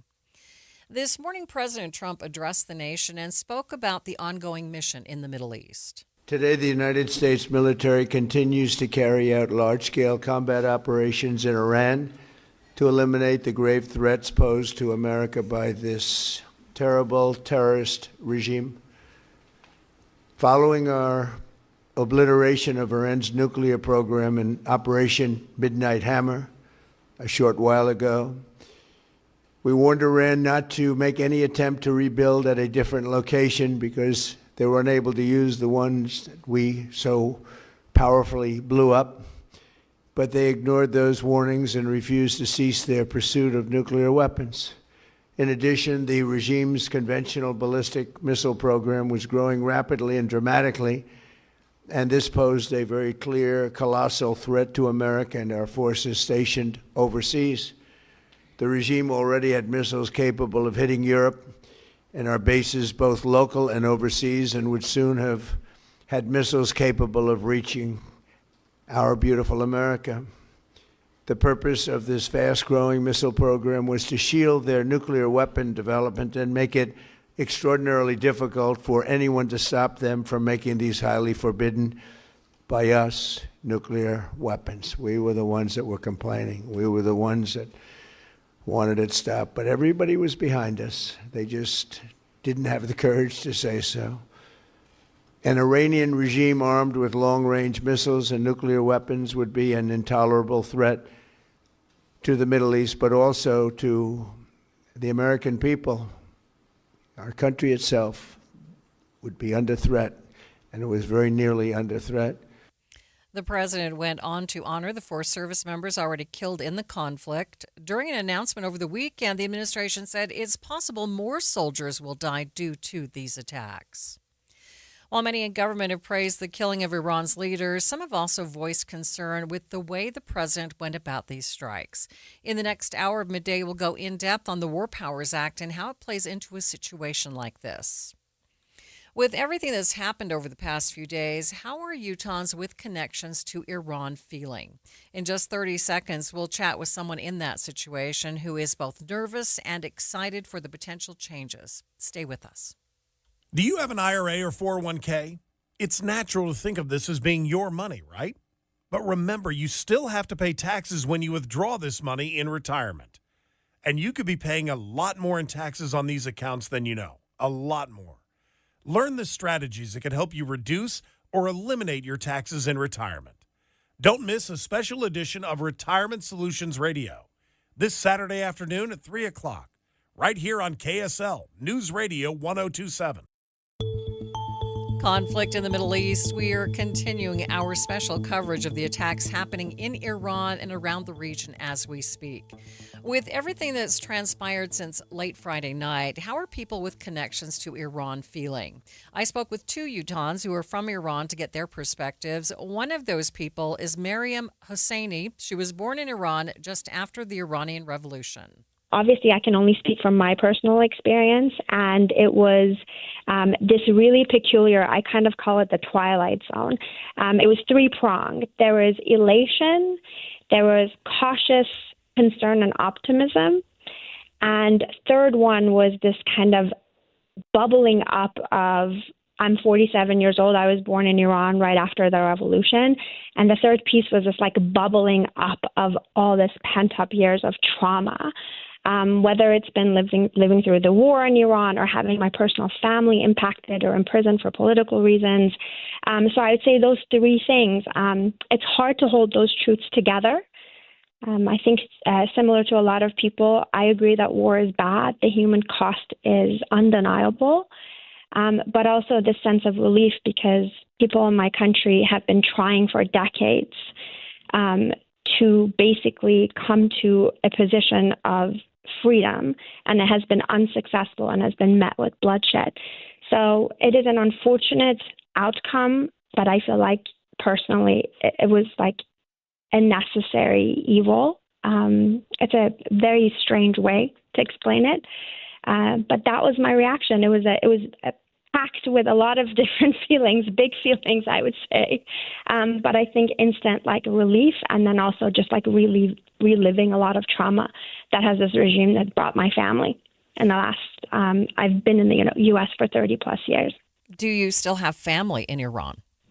Yes, I have extensive family, not immediate. These are cousins whom I consider my siblings, who I grew up with, who I speak to on weekly basis, who I meet on trips in multiple locations outside of Iran. So I feel very, very connected to them. Have you spoken with them since this war broke out? Yes. And what are they saying? I have spoken to them. It's been sharing of joy and happiness and dancing in the streets. Of course, there is like cautious optimism and some reservation around the destruction that a war brings. But most of my family members that I've spoken to are just elated. They keep sharing, messages with people dancing in the streets. And even though that is risking their safety, again, they could be met with brutal force, but they're taken to the streets and they're celebrating, people screaming and shouting, joyful chants at night. That's been the general senses, at least from my perspective and my family's point of view. When we began, you said that you really appreciated the support. What does the community support mean to you? I think the community support is a very tricky one. I want to acknowledge that. I think this is a really, really interesting, the word complex is used so overly, I think, the last few weeks. But I think that one of the challenges the Iranian community is having is expressing to our American Western friends and neighbors and colleagues how it is possible to hold these feelings together, which is having our home country, which is America, whom we pledge allegiance to, who's given us freedom, go to war is tough. So to celebrate that is just like a very awkward position to be. But we're also grateful because for our friends and family, this was the last resort. There was no other option. So I think for community for us is a bit of listening and empathy, and then also just seeking out our perspectives just like you are. I think understanding our individual story. Obviously, Iran is not a monolith. You keep hearing that. There's a variety of perspectives across Iran. But I think just reaching out to us, engaging in conversation with us is how the community can help us. I think we felt quite isolated in the last few months. We felt like we haven't heard from a lot of like human rights supporters who've been actively, whether pro-Palestinian or pro-other causes. They've been very quiet, and I understand their predicament as well. But I think one way that maybe dialogue can come about is just reaching out to us individually, asking us about how this has impacted our family, what it has been like for us to live under the regime, what kind of implications, 8-year of war and having been persecuted. I was a teenager in Iran going to high school, and I was met with some really, really terrible personal trauma and experiences. I would appreciate people reaching out to understand the complexity of that. Coming up at 2:15, we'll hear from another Iranian in Utah who says she's terrified about what this conflict could do if a thorough plan isn't followed. After the break, we'll continue our special coverage with a look at how this conflict could affect U.S. troops in the Middle East and around the world. But first, it's traffic on KSL News Radio. It's brought to you by UCCU. Direct deposit gets you $300. Love where you bank. Here's Ricky Meese. The earlier delays southbound I-215's West Belt have finally cleared out. So as you're coming from Legacy down to the I-80 junction, you are delay-free. But on northbound I-15, not sure what's causing traffic to slow down a bit. It might be the weather since there is rain coming through the valley. It's a little bit busier than normal and a little slow as you go from 2100 South to the 6 South exit. Ricky Meese in the KSL Traffic Center. Hi, I'm Utah tax attorney Jordan Wilcox. When the IRS invades your life, it's never good news. Keep in mind, it's not just you. I owed roughly $34,000. $61,000. When the IRS first contacted me, I was horrified. When they start hounding you and harassing you and assaulting you. Don't face the IRS alone. With everything in your life at stake, don't trust just anyone. From what I got told was being done in a matter of 2 years, he had done in a matter of like 48 hours. It's a great thing to have the IRS off your back. We have reduced our tax liability by over $42,000. Once I signed on with Jordan, I never talked to the IRS again. It changed our lives. You need someone to fight for you. Visit endtaxworry.com and get relief today. Let's solve your tax problems now. Visit endtaxworry.com. That's endtaxworry.com. I'm a pretty great multitasker. I can wash dishes and do laundry. I can roller skate while walking my dog. I can even order lunch while doing my homework. But I can't use my phone while driving. A distracted driver is one of the leading causes of death in the United States. So when it comes to driving, please, don't be a multitasker. Don't drive distracted. A message brought to you by the National Highway Traffic Safety Administration, Project Yellow Light, and the Ad Council. Hi, this is Derek Overstreet, president of the New Millennium Group and co-host of Stop Working, Start Living with KSL News Radio. Can you imagine what your life would be like if you could retire 3 to 5 years earlier than you thought possible? The things you could do, the loved ones you could spend time with, the memories that you could create. That's what our team at the New Millennium Group does. We'll walk you through the entire process every step of the way. If you'd like to get a copy of the 5-step proprietary plan that will help you retire 3 to 5 years sooner than you thought possible, give us a shout right now. 888-999-6370. That's 888-999-6370 or utahsfinancialplanner.com. Listen, most of our listeners right now have a tax problem, not a money problem. There's not enough money in Social Security Medicare as it is. Let us show you how you can significantly reduce your taxes. That's 888-999-6370, 888-999-6370, or utahsfinancialplanner.com. This is the story of the one. As a procurement manager for a hospital system, she keeps every facility in her network stocked and ready. That's why she counts on Grainger to be her single source for thousands of products, from disinfectants to lighting, air filters, and more. And with fast, dependable delivery, Grainger helps her keep every facility stocked, safe, and running smoothly. Call 1-800-GRAINGER, click Grainger.com, or just stop by. Grainger, for the ones who get it done. Meet Morgan Jones. Morgan is about to step into a world unknown to most, thanks to Progressive's Renters Insurance, a place of fresh linens and turn-down service. You see, Morgan temporarily vacated her apartment and has gone to a hotel because a pipe burst in her apartment. A pipe that made her sense of reality and apartment ceiling all come crashing down. Luckily, Morgan checked into Progressive's Protection Zone. Get a quote at Progressive.com. Progressive Casualty Insurance Company, affiliates, and third-party insurers. If you're struggling with your mortgage, there's a free government program that offers expert one-on-one advice about your mortgage options. Call 1-888-995-HOPE or visit makinghomeaffordable.gov. Brought to you by the U.S. Treasury, HUD, and the Ad Council. If you're talking, they will hear you. Why are we getting killed like this? Kyle's not here. Got caught drinking beer in the park a couple of nights ago. Really? Yeah. 0 tolerance. He's out for the season. Harsh. Hey, he knew not to drink. We've made that clear to all of our kids, right? No, not really. Bill, if we don't tell them what we expect and why they shouldn't drink, how are they gonna know? Talk. They hear you. For more information, visit underagedrinking.samhsa.gov. Email from school about the incident today. Scary. You know, teachers like me, parents, we don't always know as much as you guys do about what's going on with other kids. Half the time, it's rumors. Yeah, but if you're ever concerned about a friend who's having trouble with alcohol, prescription drugs, anything, you need to tell an adult, someone you know and trust. That can be hard, but speaking up about a problem is what helping a friend is all about. For more information, visit underagedrinking.samhsa.gov. You took the first step and quit smoking, but even former smokers may still be at risk for lung cancer. That's why SaveByTheScan.org wants you to know about a new low-dose CT scan that can detect lung cancer early. It takes only 60 seconds and could save your life. You took the first step, now take the next. Visit SaveByTheScan.org for a simple quiz to see if you're eligible and talk to your doctor about screening. SaveByTheScan.org is brought to you by the American Lung Association's Lung Force Initiative and the Ad Council. You are listening to Midday. I'm Maria Shilaos. As attacks escalate in and around Iran, how might this affect the military forces in our area? We're going to continue to watch the situation.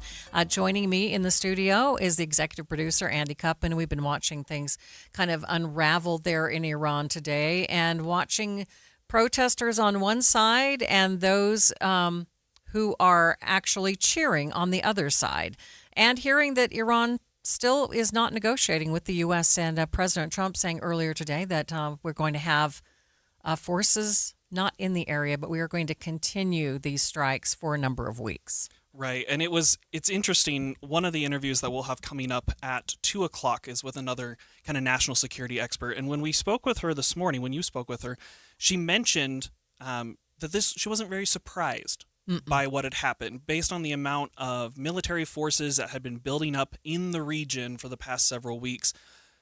I mean, when we left work Friday, when we started our show prep Friday morning, we thought, okay, something's probably going to happen, and then it didn't happen until later in the evening. Right. We were seeing those big ships with the airplanes ready to fly out to strike, and it was a little bit scary to see that Friday. Well, and I think a lot of people are kind of in that situation this morning, like the person that you had interviewed that we just heard, who's from Iran.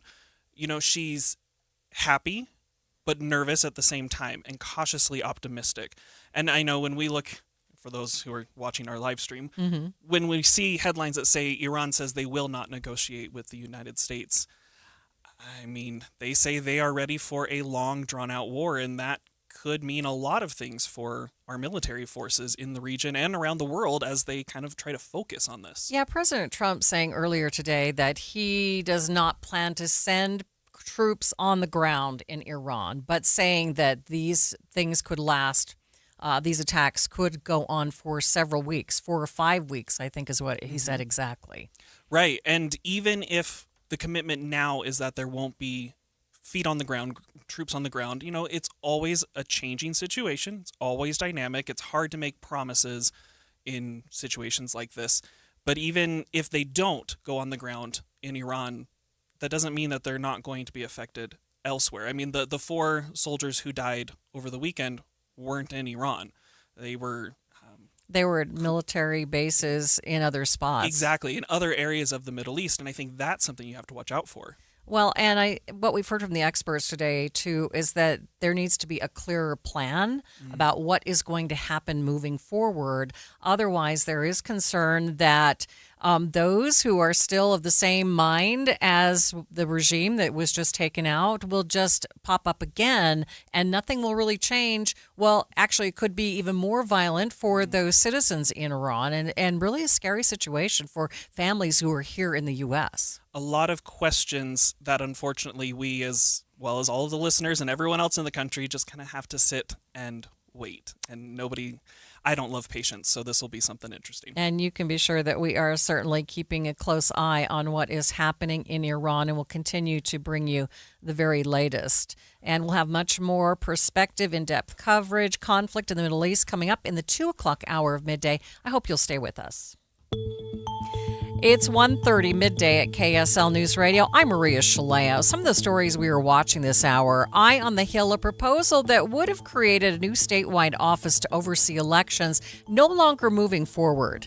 The real value of athletics and the lessons learned from sports. We'll have a preview. We'll preview a new podcast coming up. And KSL traffic, Ricky. Unusual delays may be due to rain southbound I-15 in Davis County. Maria?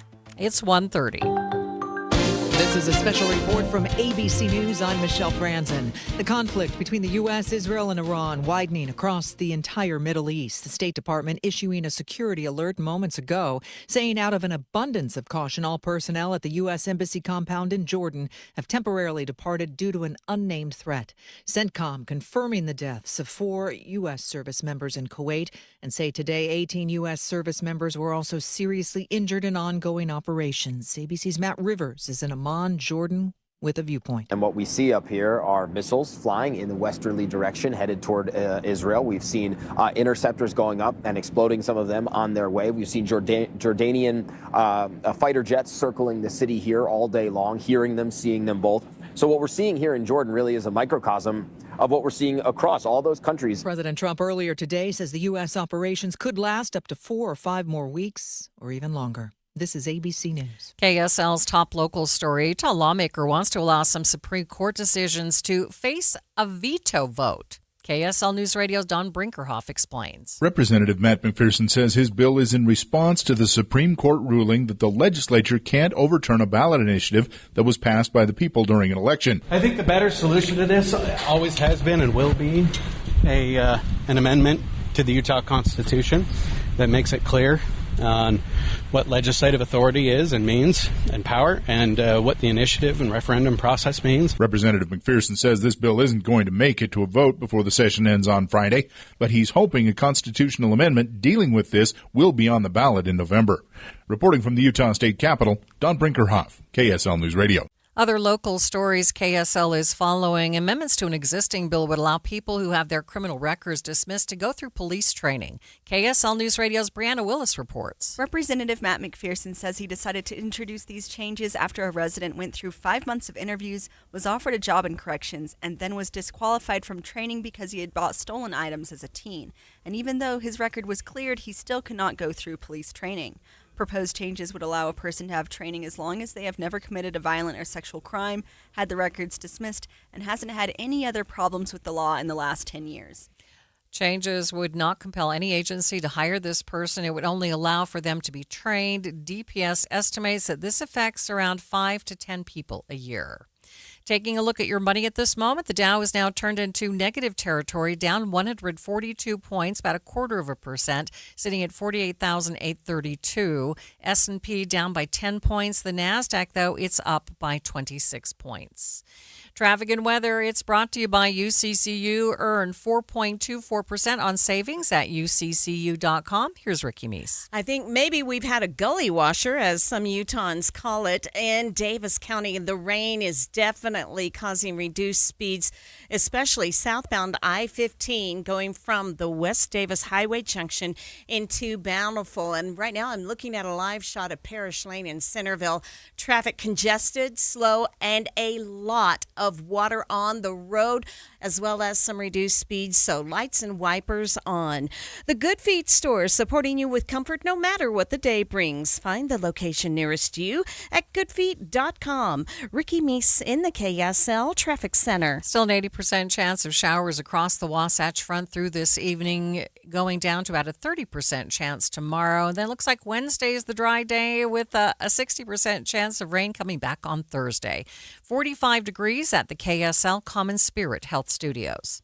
Mornings are for recharging. And they're for starting your day right. We volunteer to join you in the car. Get news and weather at 102.7 FM during the most important part of your day. Andy and Amanda, each morning between 5 and 9 on KSL News Radio. This weekly tax tip is brought to you by the Utah Association of Certified Public Accountants. Here's CEO Susan Spears. Hey homeowners, there are important tax changes this year to how much you can deduct for property taxes. Let's talk SALT, the tax kind. SALT stands for state and local taxes. It includes property taxes, state income taxes, and some local taxes you pay during the year. For several years, taxpayers were capped at deducting just $10,000 of SALT on their federal return. Under the new law, that cap has been raised up to $40,000 for many taxpayers. There's an income phase-out for higher earners, and married couples filing separately are limited to half the amount. Get the most out of your income tax preparation when you hire a licensed CPA. Visit uacpa.org to find a CPA that's right for you. And check out new tax tip videos by following on social media at Talk to Your CPA. Andy, I like that shirt. Is that a new shirt? It is. It's from Ann Collar, and it's really rare to find a shirt that looks good and is super comfortable. And this is a fabric unlike anything I've ever felt. I got one for my husband and my sons, and watching my 19-year-old put on the Ann Collar shirt and sort of check himself out in the mirror, I thought, wow, he's really digging that. And I can understand why, because it's not just comfortable, it's stain repellent, which I needed. Oh, my goodness, something. He attracts spaghetti sauce to shirts like you would not believe. And with these Ann Collar shirts, I can get it out. I have to wear a special bib when I eat spaghetti with a white shirt on. But with Ann Collar shirts, it takes those little tiny nicks and stains, and they don't stick to you. Yeah, you don't have to dump a bucket of stuff on you, but it would repel that too. You've got to try one. So whether it's the traditional white shirt or any of the patterns they have, it's Ann Collar, and they're made right here in Utah. If you've never tried Ann Collar before, we have got permission to give you 15% off at andcollar.com and go get your first. Use the code KSL15. That's Ann Collar, andcollar.com. You are listening to Midday. I'm Maria Shilaos. Eye on the Hill 2026. Special coverage on KSL News Radio. With just a few days left until the end of the 2026 legislative general session, the legislature still has a lot of work to do. More than 1,000 bills introduced, with hundreds left to be voted on and even more left for the governor to sign or veto. Eye on the Hill, we're taking a look at a couple bills today. A proposal to remove elections responsibilities from the lieutenant governor appears to be dead now. In a Senate committee hearing, Representative Lisa Shepard's proposal was not considered. The joint resolution would have put a question on the ballot asking Utah voters to amend the Constitution and create a new Secretary of State position that would handle election duties. Representative Shepard defended the change earlier today. The only other states that have a lieutenant governor but don't have a secretary of state, as you can see, are Alaska, Hawaii, and then our very own state. Ours is indirectly elected on a joint ticket, as you know, with our governor. Only Utah and Alaska do that.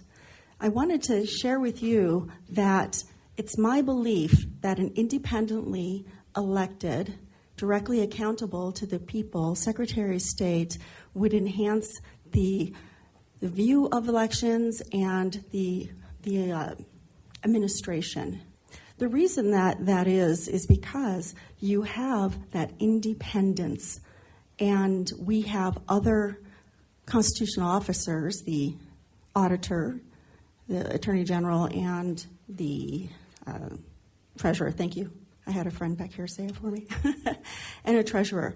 And they all have a specialized position, as would the Secretary of State, as it used to have. And so it's my contention that if we go back to a Secretary of State and keep a lieutenant governor, where the lieutenant governor is still the succession plan, the lieutenant governor is also the ambassador for the governor. And for all of the agenda items that the governor is trying to do. And I feel that that is actually a better way and use of our lieutenant governor. Senator Mike McKell spoke against the bill, standing beside the lieutenant governor. I actually think the lieutenant governor has done a damn good job and faced a lot of hostility that was unfair. You use the football analogy of a backup quarterback, and this bill asks the quarterback to be the referee. I think the conflict is exactly the same. I think this grows government. This clearly is a new constitutional officer with a new set of staff. I don't think this policy is conservative in any way. And let me tell you one of my concerns. I've been getting text messages asking and demanding for transparency. I don't see anything in this policy that changes the election process. It doesn't change transparency. I think this bill fails in two regards. I think it doesn't fix a conflict of interest, and it certainly doesn't enhance transparency.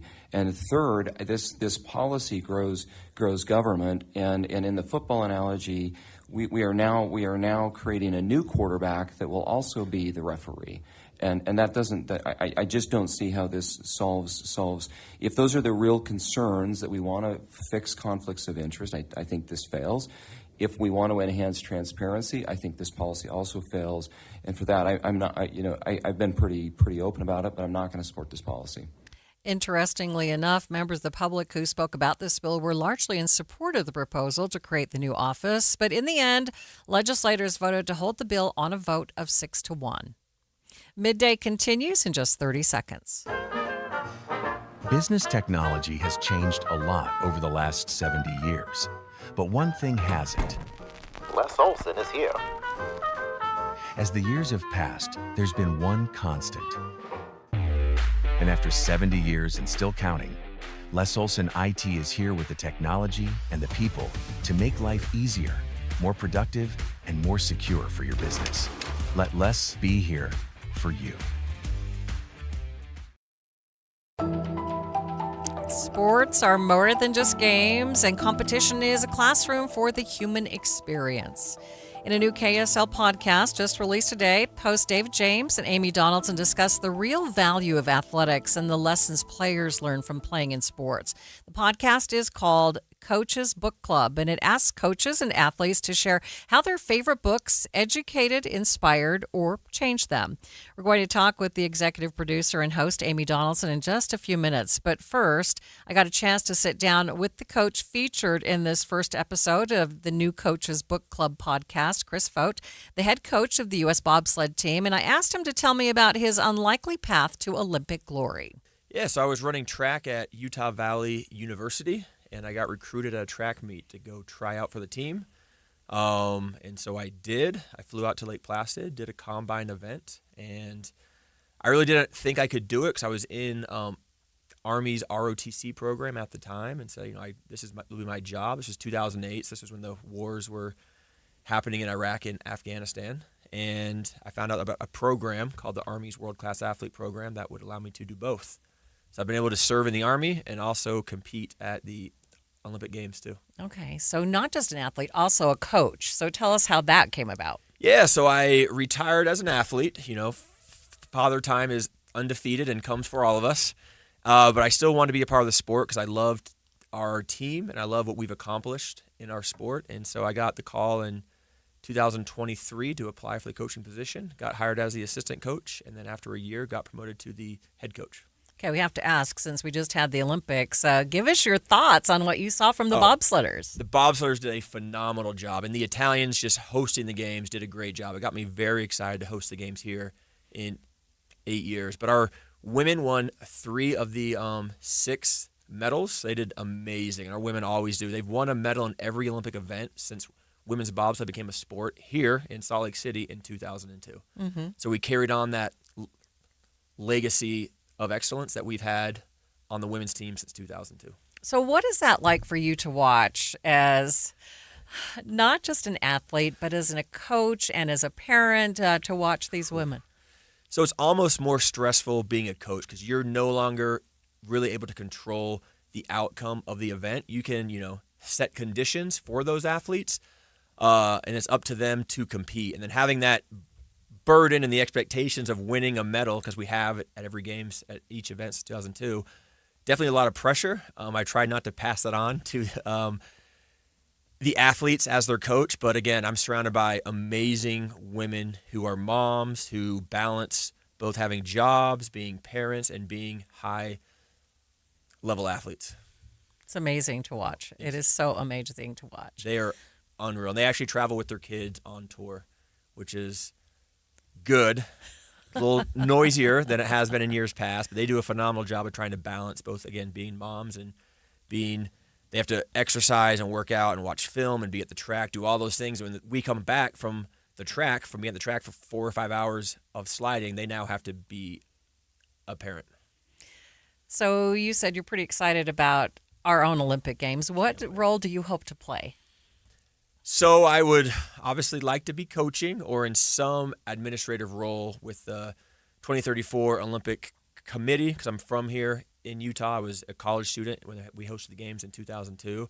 But the Olympic movement is just extremely unique, and just to watch how it brought our country together for those couple weeks and really just unifies us and shows the best of who we are as a nation, as a country. And so to be a part of that, I definitely want to be in some role or capacity when we host a home games here in 8 years. I understand that you are the first person to be on the first episode of Amy Donaldson's new podcast. Tell us about the book that you selected and why. So I chose the book Endurance. It's about, it's just a story of how amazing humans can be when they're pushed to the brink and what we can overcome in the face of adversity. And since I compete in a winter sport, this takes place in the South Pole, where it's very cold and dark for a long time. It reminded me of my sport of bobsledding. We're at the track and we're freezing all day long. But it just shows the mental fortitude that it takes to be successful in life. Mm-hmm. Okay, anything you'd like to add that maybe I didn't ask you? No, just check out her new podcast. It's going to be amazing to read a book each month and to discuss it in depth. And she's chosen some amazing people to be on it. But really, I just find a lot of strength through books like this that really highlight just the amazing things that we can accomplish through mental strength. Joining me now in studio, Amy Donaldson. Thank you for being with me. What a great person to select for your first episode. It was very fun to meet Chris. So kind of give us an idea of what was really the motivation behind your podcast. Yeah, I mean, I've, in my 20 years of covering sports, I had a lot of conversations with a lot of people, but coaches in particular, and we would trade book recommendations. What are you reading? Where do you get your inspiration? I think one of the greatest challenges that coaches face is how you inspire other people to see in themselves something that you see or that other people around you see, or the potential, but they really can't grasp it. They don't understand it. And also this idea of putting together a team. How do you teach them to trust each other? How do you put your own selfish desires or ego, how do you set that aside for a team, and with this promise of that will be more rewarding. Mm-hmm. And so there's some aspects of coaching that I've always been fascinated with. I love talking to coaches about philosophy and motivation, and so yeah, we were talking about books, and my husband happened to overhear the tape and said, I would listen to this all day. And I was like, maybe we should make a podcast about it. So David James jumped on board, and that was it. What can people expect to hear in each episode? So the first episode of the month is an introduction to a coach. And Chris is a good sport. Let me pick on him. He was actually traveling through Europe, I believe. And I've covered him since he was in his early 20s. And I'm going to pick on some of the other coaches that I've known for a while. But also DJ has extensive, time in sports. So we know a lot of coaches, and we've had a lot of interesting conversations. So you'll hear from track coaches. You're going to hear from some Olympians too. So the first episode of the month is going to be the introduction to the coach and the book they pick. And we hope everybody reads along. We're encouraging you to give us some feedback. I want it to be a real book club where people are participating and we create a community around it. The second two weeks, it'll be DJ and I talking about themes from the book that we were impacted by, or we'll have an athlete or another coach on, usually somebody who has been coached by this coach, or the books are similar themes. And next month we have some running coaches and athletes, another Olympic athlete as well.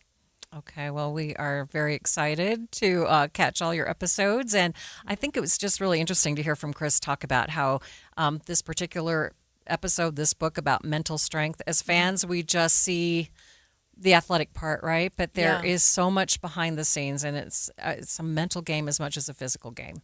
Yeah, and I think one of the things I loved about the book he picked is this idea of where does hope come from, right? Usually it comes from like, oh, I see the possibility, but what if you don't see it? You know, what if you have to rely on somebody else, somebody you might not know very well? It's an amazing book for just that idea of perseverance and how you manage a situation that all evidence tells you should lose hope, but you don't. All right, looking forward to it. Thank you for being with me. That is Amy Donaldson, KSL Podcast executive producer and the co-host of Coach's Book Club. Thanks for being with us. We do have some breaking news here on KSL News Radio. Secretary Rubio has stepped to the microphone to talk about the operation in Iran, saying it needed to happen. Let's listen in. That's the objective of the mission. That said, abundantly clear, we would love for there to be an Iran that's not governed by radical Shia clerics. As I've said myself repeatedly for years, the leadership of that country does not reflect the people of Iran, and I think that's been pretty apparent in the protests that you've seen. If there's something we can do to help them down the road, we'd obviously be open to it, but that's not the objective. The objective of this mission is the destruction of their ballistic missile capability. Regime change has not gone well for the United States. The what now? Regime change has not gone well for the United States for many, many decades. How do you assure the American public that things will not get worse for the next regime that comes in there and replaces the Well, we would love to see this regime be replaced. And ultimately, as the president has said, he calls... No, but let me finish my answer. As the president has said, he would love for the people of Iran to use this as an opportunity to rise up and remove these leaders. They've been wanting to remove them from a long time. We've seen successive waves of protests, and we've seen them slaughter people, okay? But the objective of this mission is to make sure they don't have these weapons that can threaten us and our allies in the region. That's why we're doing what we're doing now.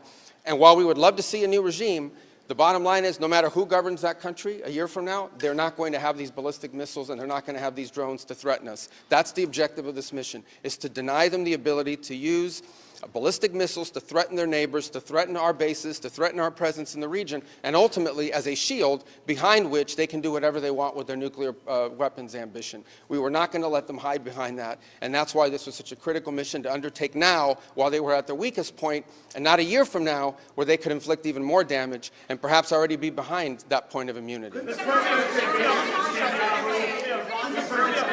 Go right here behind. Go ahead, you and then you. Yes. Your critics in Congress have said that they should have a role, they should be able to weigh in here, and there are going to be war powers resolutions votes in Congress later this week. Why not notify Congress ahead of this, and just Congress... Well, we did. We notified Congress. I mean, we notified the Gang of Eight. We notified congressional leadership.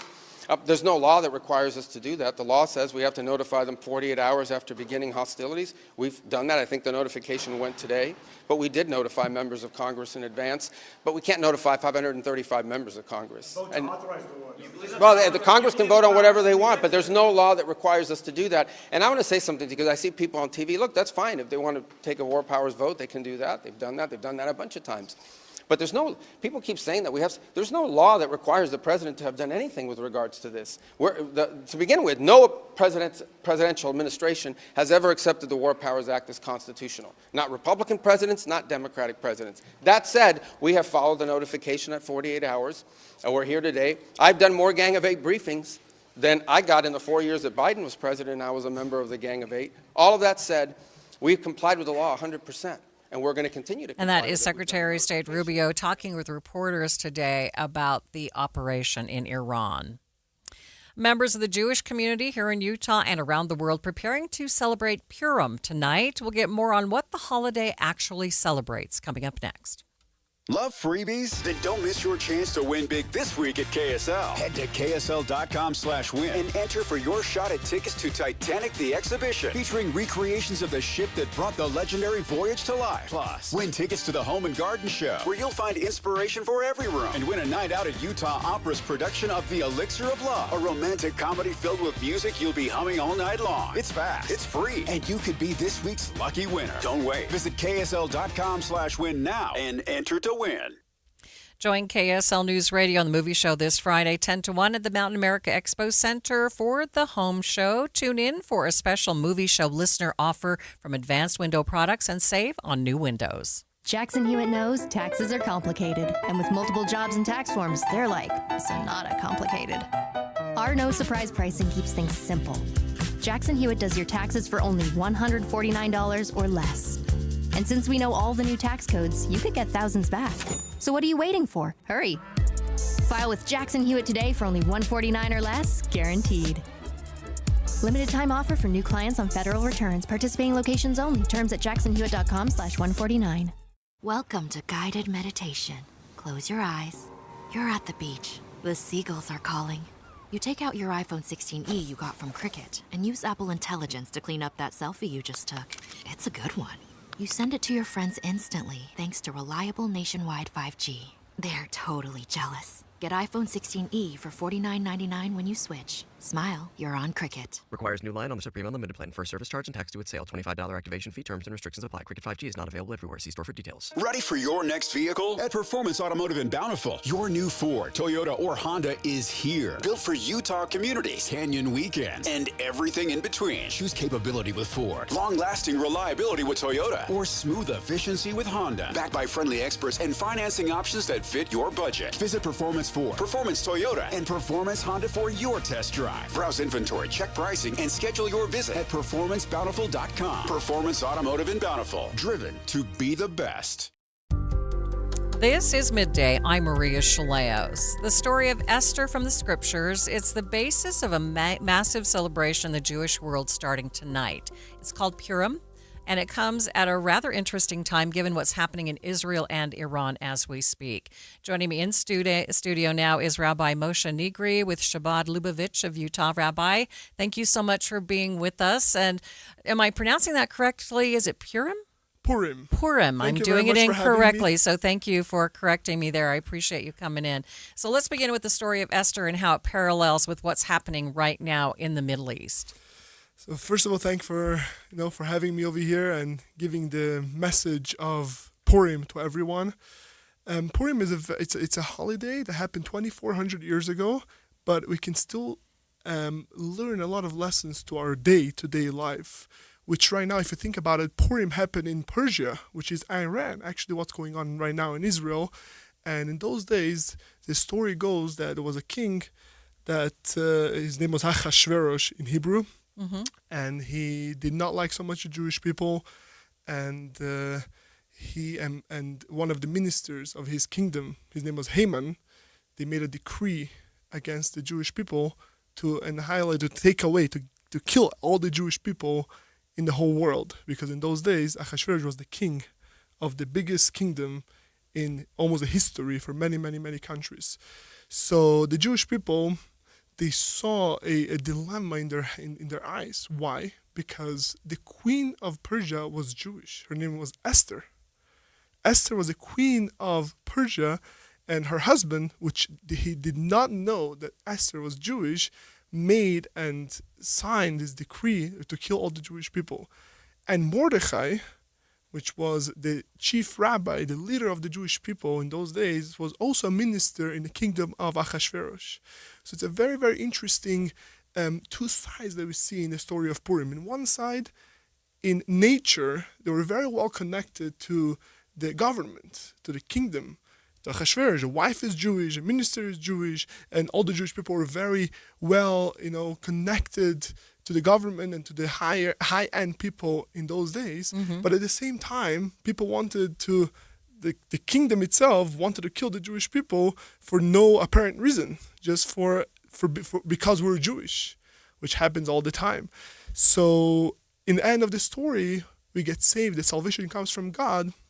The Jewish people, and not only the Jewish people, I think every human being in the world should realize that sometimes we take too much our connections and our jobs as the main part of our lives, but we have to understand that the connection to God is the one actually that makes us a better people and makes us be with more unity and more as a community. So the Jewish people, when they saw the connection to the higher end people in Persia, they thought, we are saved. Nobody's going to do anything with us because we are the highest of the highest. And yet, look at what happened. They wanted to kill the Jewish people at the same moment. So they realized that having a connection, it's important, but the most important thing is having a connection to the Almighty God and do what Almighty God tells us to do, which is loving each other, unity, peace as much as we can, and not having, one against the other. All right. So how is Purim celebrated here in Utah? Beautiful question. I love it. So in Utah, actually, in a few hours, we have a few big parties over here in Utah. One of the biggest parties, I would say, of Purim in Utah is happening in South Salt Lake. It's called the Young Jewish Professional Group of Chabad. So our organization we call Chabad, Chabad. And over 120 young Jewish professionals will get together to hear the Megillah, the Book of Esther, read all together the Book of Esther. It takes roughly 30 minutes to know the history and what happened in those days and try to learn something that we can take it in our day-to-day life, how to connect more with God, with our community, how to love each other more. And also on campus, I'm the Chabad rabbi. I'm the rabbi in general at the University of Utah. And we're having also a Purim party for the students at the University of Utah, the Epicenter, tonight as well at 7:30 p.m. And tomorrow, celebration continues even more because according to the Jewish calendar, the day starts with the night before. Right. It says in the Bible that God created the night and then the day. So tomorrow we're going to have another big party at the Chabad at Sugar House, 1760 South, 1100 East. For the kids, we're going to have a petting zoo and everything that any kid would like to do and to celebrate the Purim. And the main thing is to be a community, united, and to love each other and to just make sure that everyone is okay and reaching out to people. And just one more thing I wanted to say, if you give me the time, I can't show on the camera, but there's something that it's called Mishloach Manot, which is one of the commandments that God gave us in Purim is to give 2 types of food to a friend.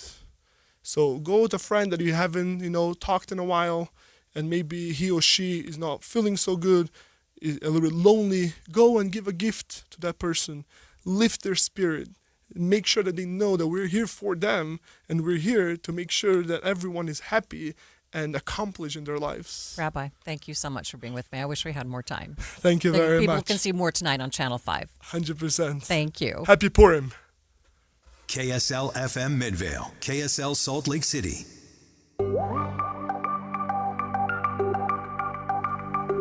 As the situation in Iran and the Middle East continues to evolve today, what could that mean for global politics? So many questions still unanswered right now, but a kind of hope among the Iranian people that a brighter future could be in store. So people are celebrating even the concept that Iran can become the country that all of these Iranians, these Persian people, want it to be.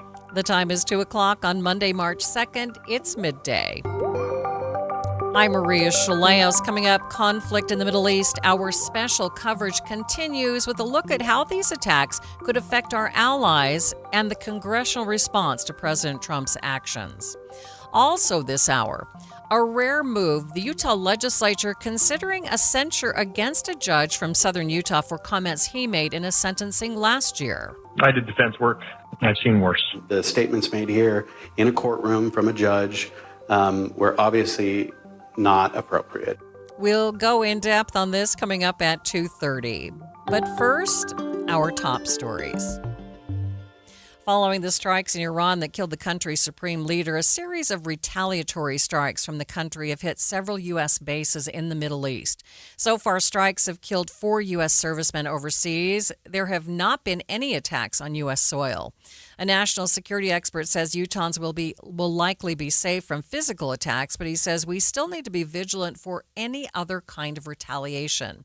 KSL News Radio's Adam Small reports. I think for the average citizen, sleep soundly, don't let it interrupt your life too much. Brandon Amaker is the director of the Emerging Tech Policy Lab at Utah Valley University. He tells me the chances of seeing a physical attack here in Utah, whether it be from Iran or a terrorist organization they fund like Hezbollah, are pretty low. But he says we do need to watch out for cyber attacks on our regional infrastructure like water facilities and transportation hubs. That is something that I think is very likely and that people who are in the know and who are defending that critical infrastructure should be very on alert. While Amaker believes we are safe and protected for the most part, he says we do need to keep a close eye on large public gatherings where someone with radical beliefs could potentially carry out a physical attack. He also says we'll need to closely watch any protests if they happen in case they turn violent. Adam Small, KSL News Radio. Taking a look at your money at this moment. At the close, the Dow turning into negative territory, down by 73 points, sitting at 48,904 at the close. S&P up by 2 points, the NASDAQ up by 80 points. Traffic and weather, it's brought to you by UCCU. Earn 4.24% on savings at uccu.com. Here's Ricky Meese. Wet roads in the valley, sometimes hampering speeds. A lot of water on the road on I-15 in parts of Davis County. We do have an accident. It's on the ramp, and that is going to be from Beck Street to southbound I-15 in North Salt Lake. Ricky Meese in the KSL Traffic Center. Still a good chance of showers through the evening, decreasing to a 30% chance by tomorrow. Then a dry day on Wednesday before the rain comes back on Thursday. 45 degrees at the KSL Common Spirit Health Studios. A reminder about the simplest way to get updated for your day. Hit your KSL preset when you jump in the car, and we'll take care of the rest. Hear key news updates and traffic reports. Andy and Amanda from 5 to 9 in your car. KSL News Radio at 102.7 FM. Any Hour Services free furnace sale is going on right now. If you haven't scheduled your free estimate yet, do it now. Call Any Hour Services today or schedule online at anyhourservices.com. Jackson Hewitt knows taxes are complicated, and with multiple jobs and tax forms, they're like Sonata complicated. Our no surprise pricing keeps things simple. Jackson Hewitt does your taxes for only $149 or less. And since we know all the new tax codes, you could get thousands back. So what are you waiting for? Hurry. File with Jackson Hewitt today for only $149 or less, guaranteed. Limited time offer for new clients on federal returns. Participating locations only. Terms at jacksonhewitt.com/149. I can't believe how spotless my floors look after using the Swiffer Power Mop. No more dragging around a heavy mop and messy bucket. Now I get the same deep clean without all the work. Thanks to the powerful solution and scrubbing pad of the Swiffer Power Mop, dirt and grime don't stand a chance, and I don't break a sweat. Mic drop. Mop drop. Swiffer Power Mop. Swiffer Power Mop. A smarter way to mop. Try it or your money back. I'm back to doing what I love and more. Thanks to the Good Feet store. Do you want to walk, play pickleball, and enjoy other fun activities to stay healthy, but you can't because of bad feet? Hi, this is Mike, and the Good Feet store wants to help. I just had difficulty walking. I tried them on in the store, and my foot felt so much better. Do you keep buying new shoes and inserts with little or no relief? I tried all kinds of shoes. It was the arch supports that made the difference from the Good Feet store. Don't let bad feet, knees, or back problems get in the way of staying healthy and having fun. Thanks to the Good Feet store, I'm bowling 3 nights a week. Get back to doing what you love. At the Good Feet store, we'll personally fit you with high-quality arch supports to maximize your comfort. Stop in the Good Feet store or book your free fitting at goodfeet.com. We have locations in Farmington, Riverton, and Sandy. Thanks to the Good Feet store. Thanks for tuning into Midday. I'm Maria Shilaos. In his first public remarks on Monday, President Trump confirms major combat operations against Iran will continue for the foreseeable future. And he says they will deal with the imminent threat that the country holds against the U.S. ABC News chief foreign correspondent Ian Pannell is in Tel Aviv with more on the probable impact of these strikes. There are real difficulties on the ground. There are more people being drawn in. Oil prices have spiked. Natural gas prices have spiked. And this will start to hit people in their pockets. But here in the region, I think there's a real sense of concern about how rapidly this is escalating, where it ends, and no clear sense of mission objectives, how you measure success and how you get out of it and bring about peace. And we are learning that 6 U.S. service members have now been killed, 18 seriously wounded in the Iran war. Conflict in the Middle East, we have special coverage on Midday. I wanted to get some perspective on the situation on an international level. what could it mean for global politics? For this, I turn to Dr. Megan Reese. She's the founder and CEO of Solid Intel.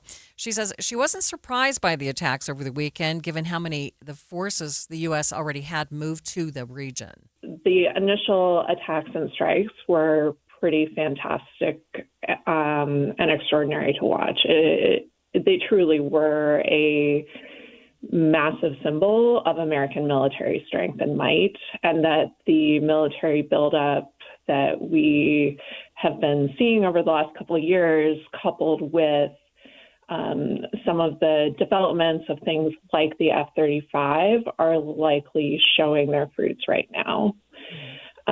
We also just have really wonderful intelligence capabilities that are really unmatched around the world, and working with Israel showcase this to a great extent with the targeting of the Iranian leadership. So how do you think this is going to affect our national security interests? Pretty much any national security expert right now is of two minds on this issue. One is Iran is one of the greatest exporters of chaos, disruption, and overall terrorism that the world has ever seen. And so any likelihood that we significantly degrade their ability to export terrorism, not just in the Middle East, but around the world, as well as the ability to hopefully fundamentally disrupt their ability to produce a nuclear weapon that would likely be focused on targeting Israel, which again would just be a horrific capability, is going to be a significant net positive for the U.S. and for the Western world and the world writ large. Mm-hmm. However, without a clear understanding of what the end goals are, which I do not believe that we have yet. We don't really know whether or not this is a full regime change, whether or not our goals are to simply be in a position where we degrade or end their nuclear ambition, whether or not we're expecting that new hardliners may emerge, or whether or not the fundamentalist Islamists in the region will be set aside for good. We actually don't know what's going to happen. And so that leaves most national security experts with a level of significant heartburn about, one, what our intentions are, and two, what is likely going to happen because there is a power vacuum that's emerging. Mm-hmm. So it's been interesting to watch this morning. You have protesters pretty much saying death to America, and then you have those who are cheering. Can you talk a little bit about that and how I have a hard time reconciling that in my mind? Yes. I would say the protesters cheering death to America from Western countries, for instance, or those that are in any way mourning this horrific regime are so fundamentally misguided about what that regime is that they either don't know history, have closed their eyes to the disgusting atrocities that this regime has perpetrated, not only around the world and in its region, but most fundamentally on its own people, that these people are fundamentally misguided. For the people celebrating the end of the Ayatollah, they are celebrating the concept that freedom may exist. You have to remember that this Iranian country was going to be the Dubai of the Middle East prior to the Ayatollah and the fundamentalists taking over. This was an extremely advanced country. They are still one of the most literate countries in the world. They have tons of PhDs. They have tons of extremely educated people, and they subjugate their women. they put in place these massive restrictions.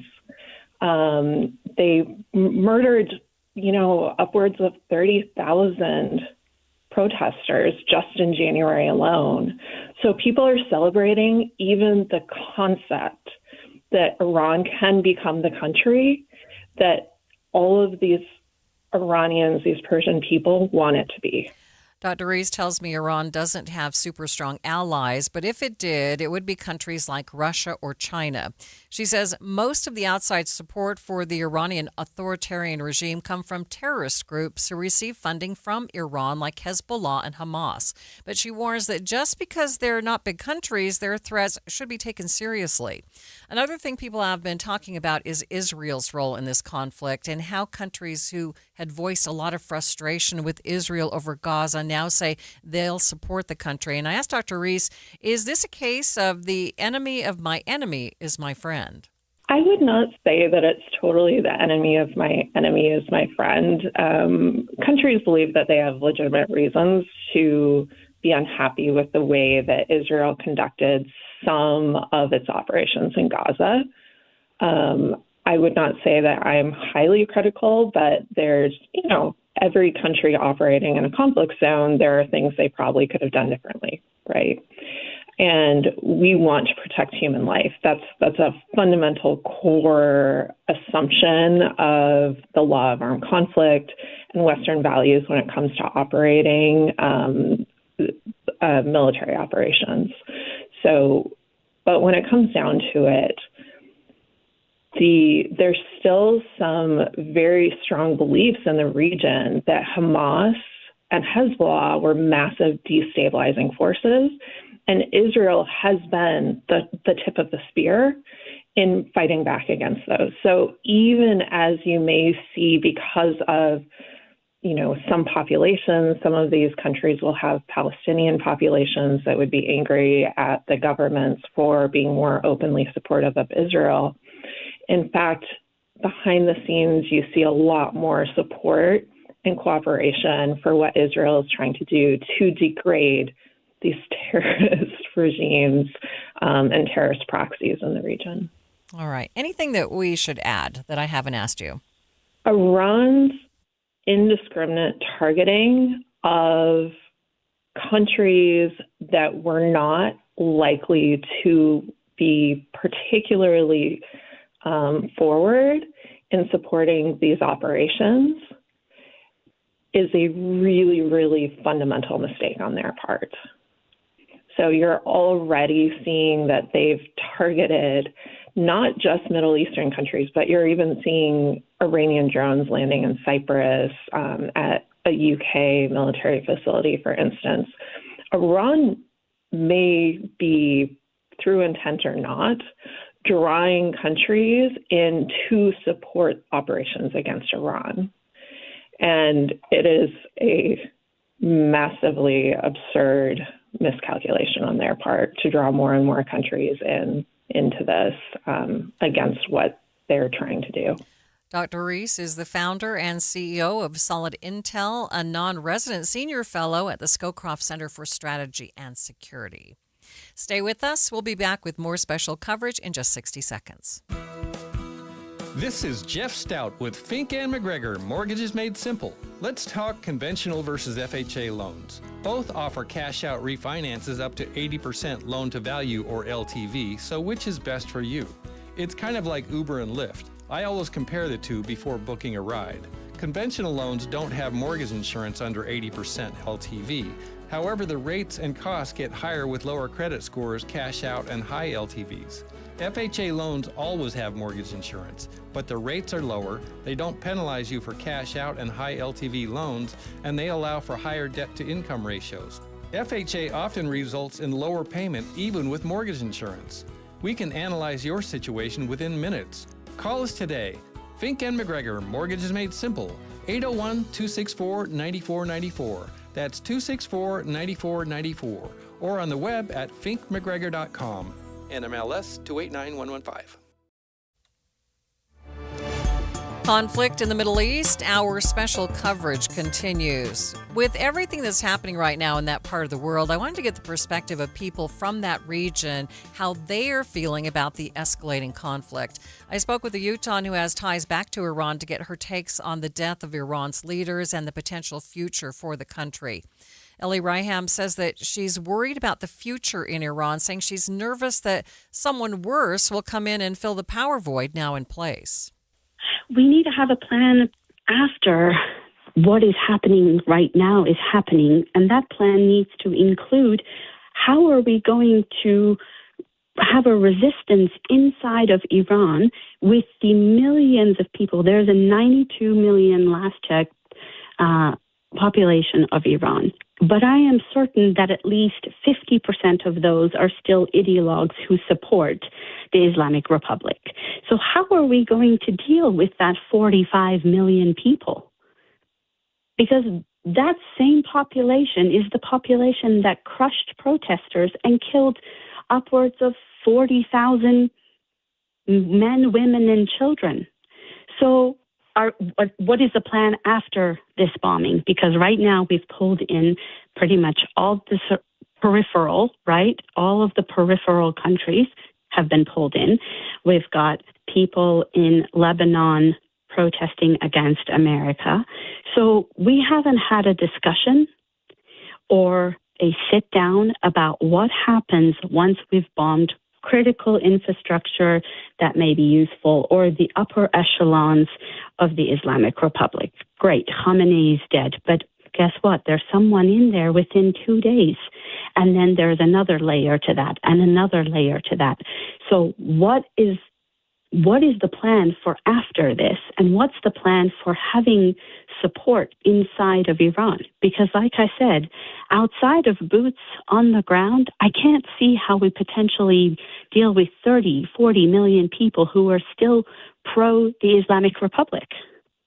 I think that's what worries me the most, is that the glimmer of hope that I see, the millions of people who are out rejoicing this moment, it actually makes me feel nauseous thinking about what if the ultimate outcome is not the outcome that all Iranians outside of Iran and a percentage inside of Iran want.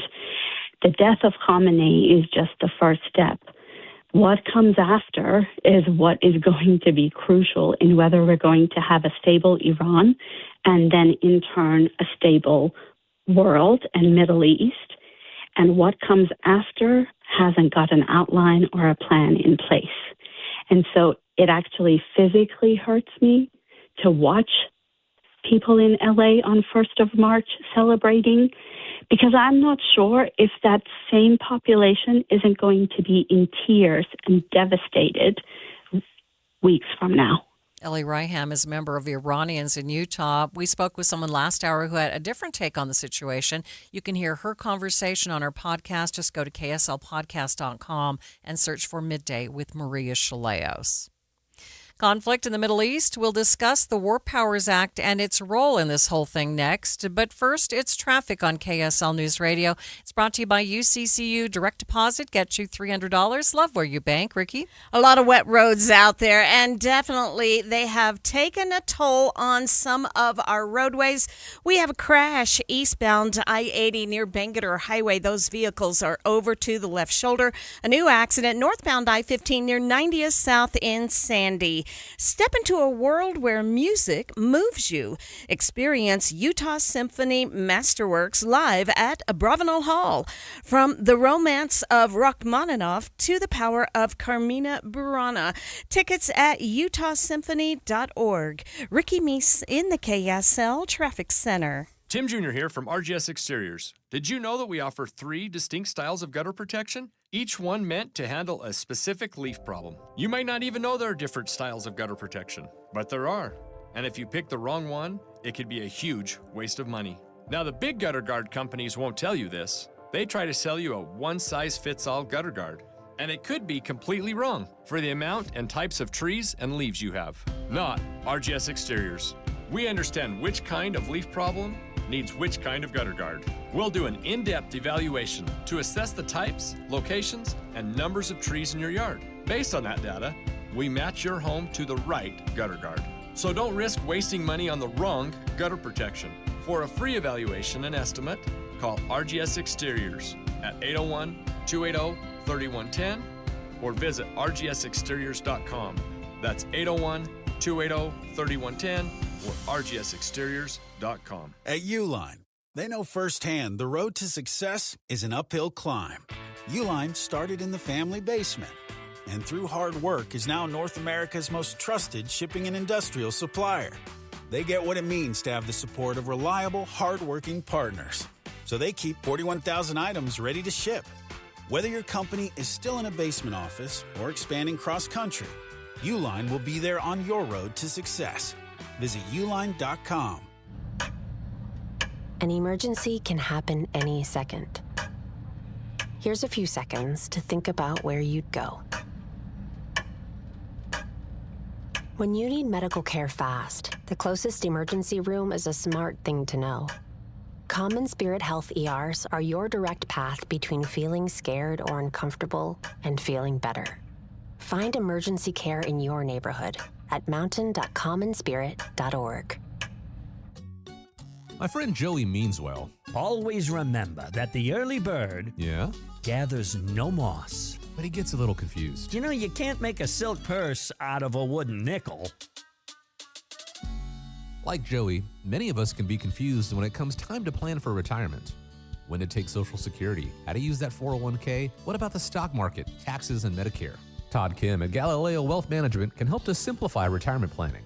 His goal is to have you walk into retirement with confidence, not worry, and to address the number one concern among retirees today, the fear of running out of money. Call Galileo Wealth today for a no-cost, no-obligation meeting to talk about the details of your retirement. 385-247-7000. It's 385-247-7000 or online, GalileoWealth.com. And remember, one man's trash is thicker than water. Of course, water's not thick at all. It's watery. Jackson Hewitt knows taxes are complicated, and with multiple jobs and tax forms, they're like sonata complicated. Our no surprise pricing keeps things simple. Jackson Hewitt does your taxes for only $149 or less. And since we know all the new tax codes, you could get thousands back. So what are you waiting for? Hurry. File with Jackson Hewitt today for only $149 or less, guaranteed. Limited time offer for new clients on federal returns. Participating locations only. Terms at jacksonhewitt.com/149. Get in the zone, AutoZone. Jeff's day is off to a slow start. So he heads to AutoZone, America's #1 battery destination, where Sammy, a local AutoZoner, tests his battery for free. Looks like he just needs a charge, and Sammy does that for free too. In no time at all, Jeff is back on the road, ready to finish the day strong.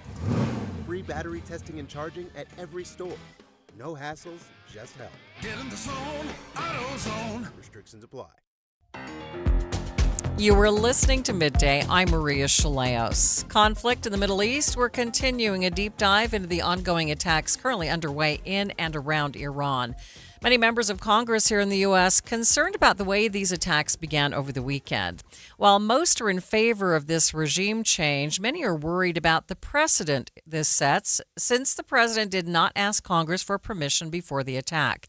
And now that many in the administration are calling it a war, we're in an interesting place. Joining me live on Midday to discuss this is Dr. Holly Richardson, our resident political insider and the co-host of Inside Sources. Holly, thanks for spending a few minutes with us. So tell us, Congress is set to vote later this week on the War Powers Act. Tell us, first of all, what is the War Powers Act?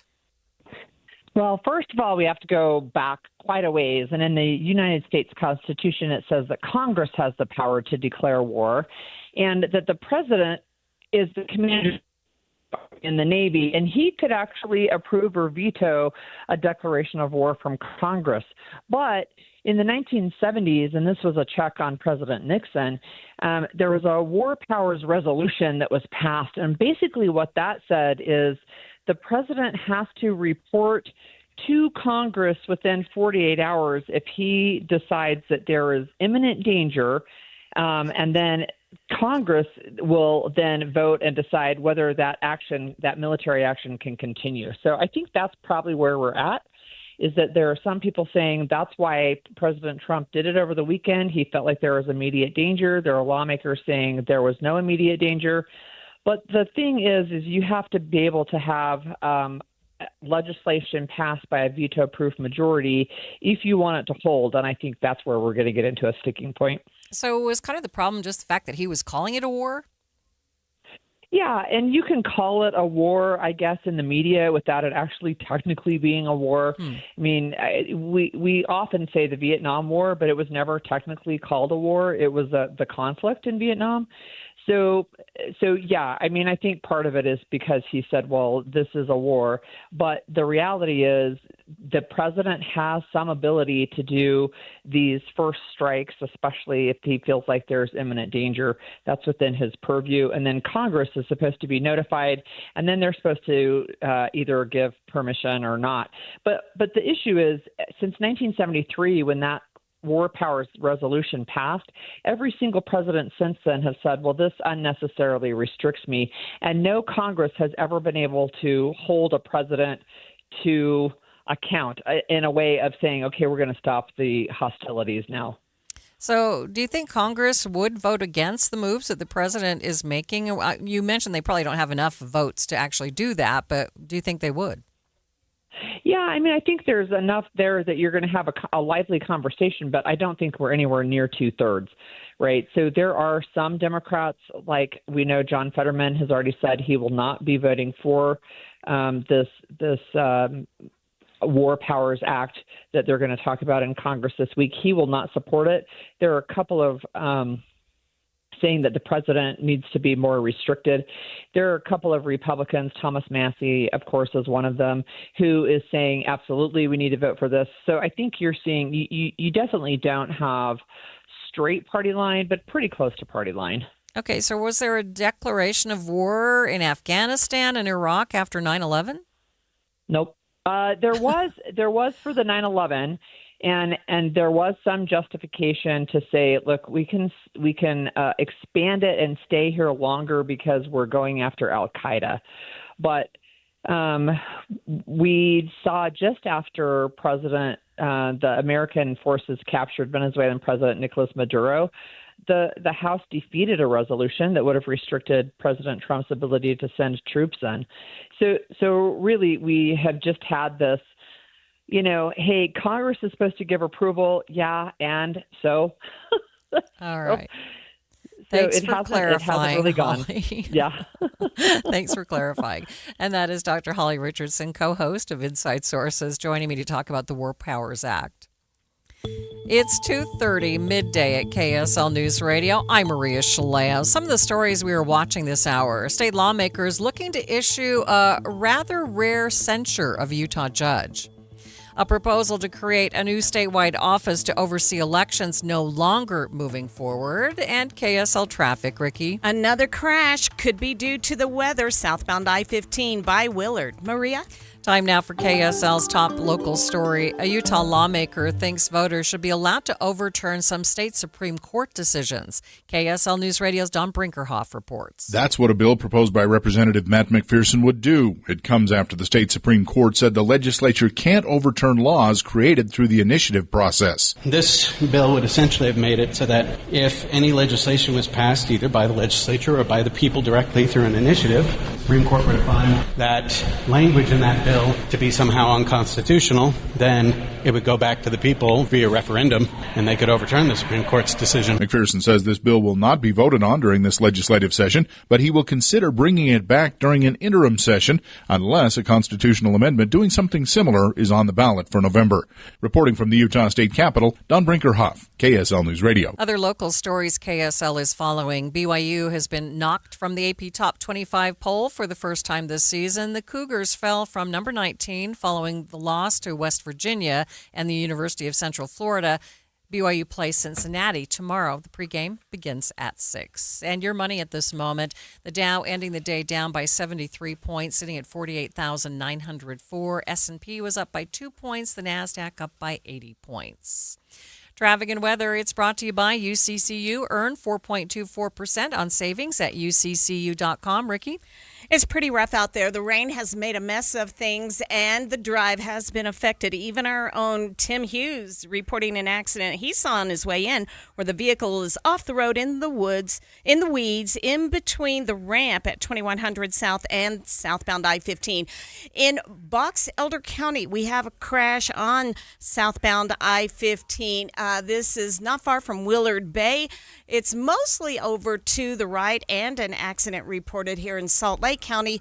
This is southbound I-215's west belt prior to California Avenue, and it is blocking a right lane of travel. Ricky Meese in the KSL Traffic Center. And an 80% chance of rain through the evening, decreasing to 30% tomorrow. Then Wednesday, the dry day before we get more rain on Thursday. 43 degrees at the KSL Common Spirit Health Studios.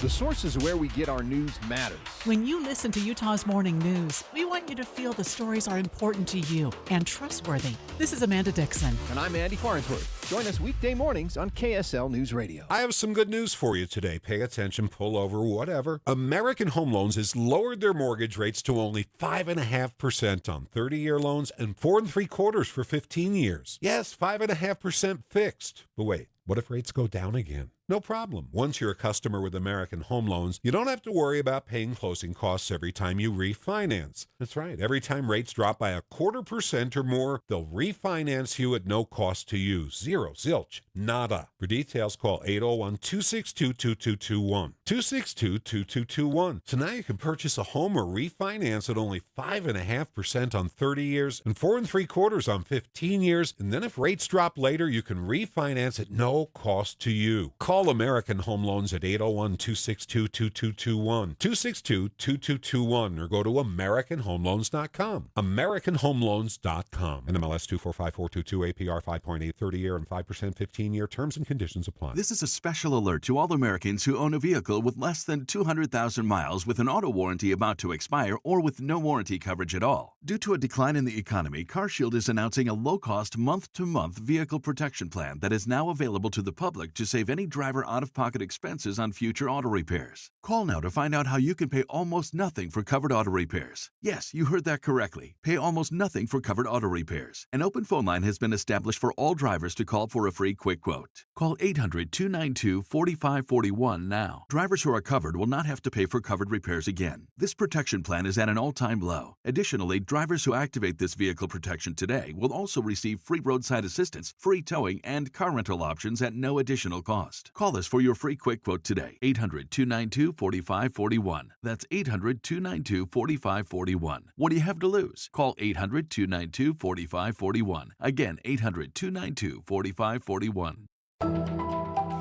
You're listening to Midday. I'm Maria Shilaos. Eye on the Hill 2026. Special coverage on KSL News Radio. With just a few days left until the end of the 2026 Legislative General Session, the legislature still has a lot of work to do. More than 1,000 bills introduced, with hundreds left to be voted on and even more left for the governor to sign or veto. Eye on the Hill, what still needs to happen before the clock strikes midnight in just a few days? Well, we're going to get into an interesting bill regarding the Supreme Court in just a few minutes. But first, let's talk about a proposal among the legislature to censure a sitting Utah judge. Joining me for this conversation is KSL 5 TV's Daniel Woodruff. So, Daniel, kind of remind us about this whole situation. What's happening here? Well, so about a year ago, almost a year ago, we reported first that there was a judge, Judge Don Torgerson in the 7th District in southeastern Utah. He had been presiding over a sentencing hearing for a man who was convicted of possessing child sex abuse material, images of children being raped and sexually abused. And we reported that during that hearing, the judge twice referred to the defendant's privilege. He called him someone who comes from a background of some privilege before deciding that he would not serve any additional time behind bars or pay any fine. And after we reported that, House Speaker Mike Schultz and House Minority Leader Angela Romero both got quite upset, called for the judge to resign. They called his comments inappropriate. They were also upset that during the hearing, the judge had viewed some of these videos showing these children being abused, and said in part, "I've seen worse."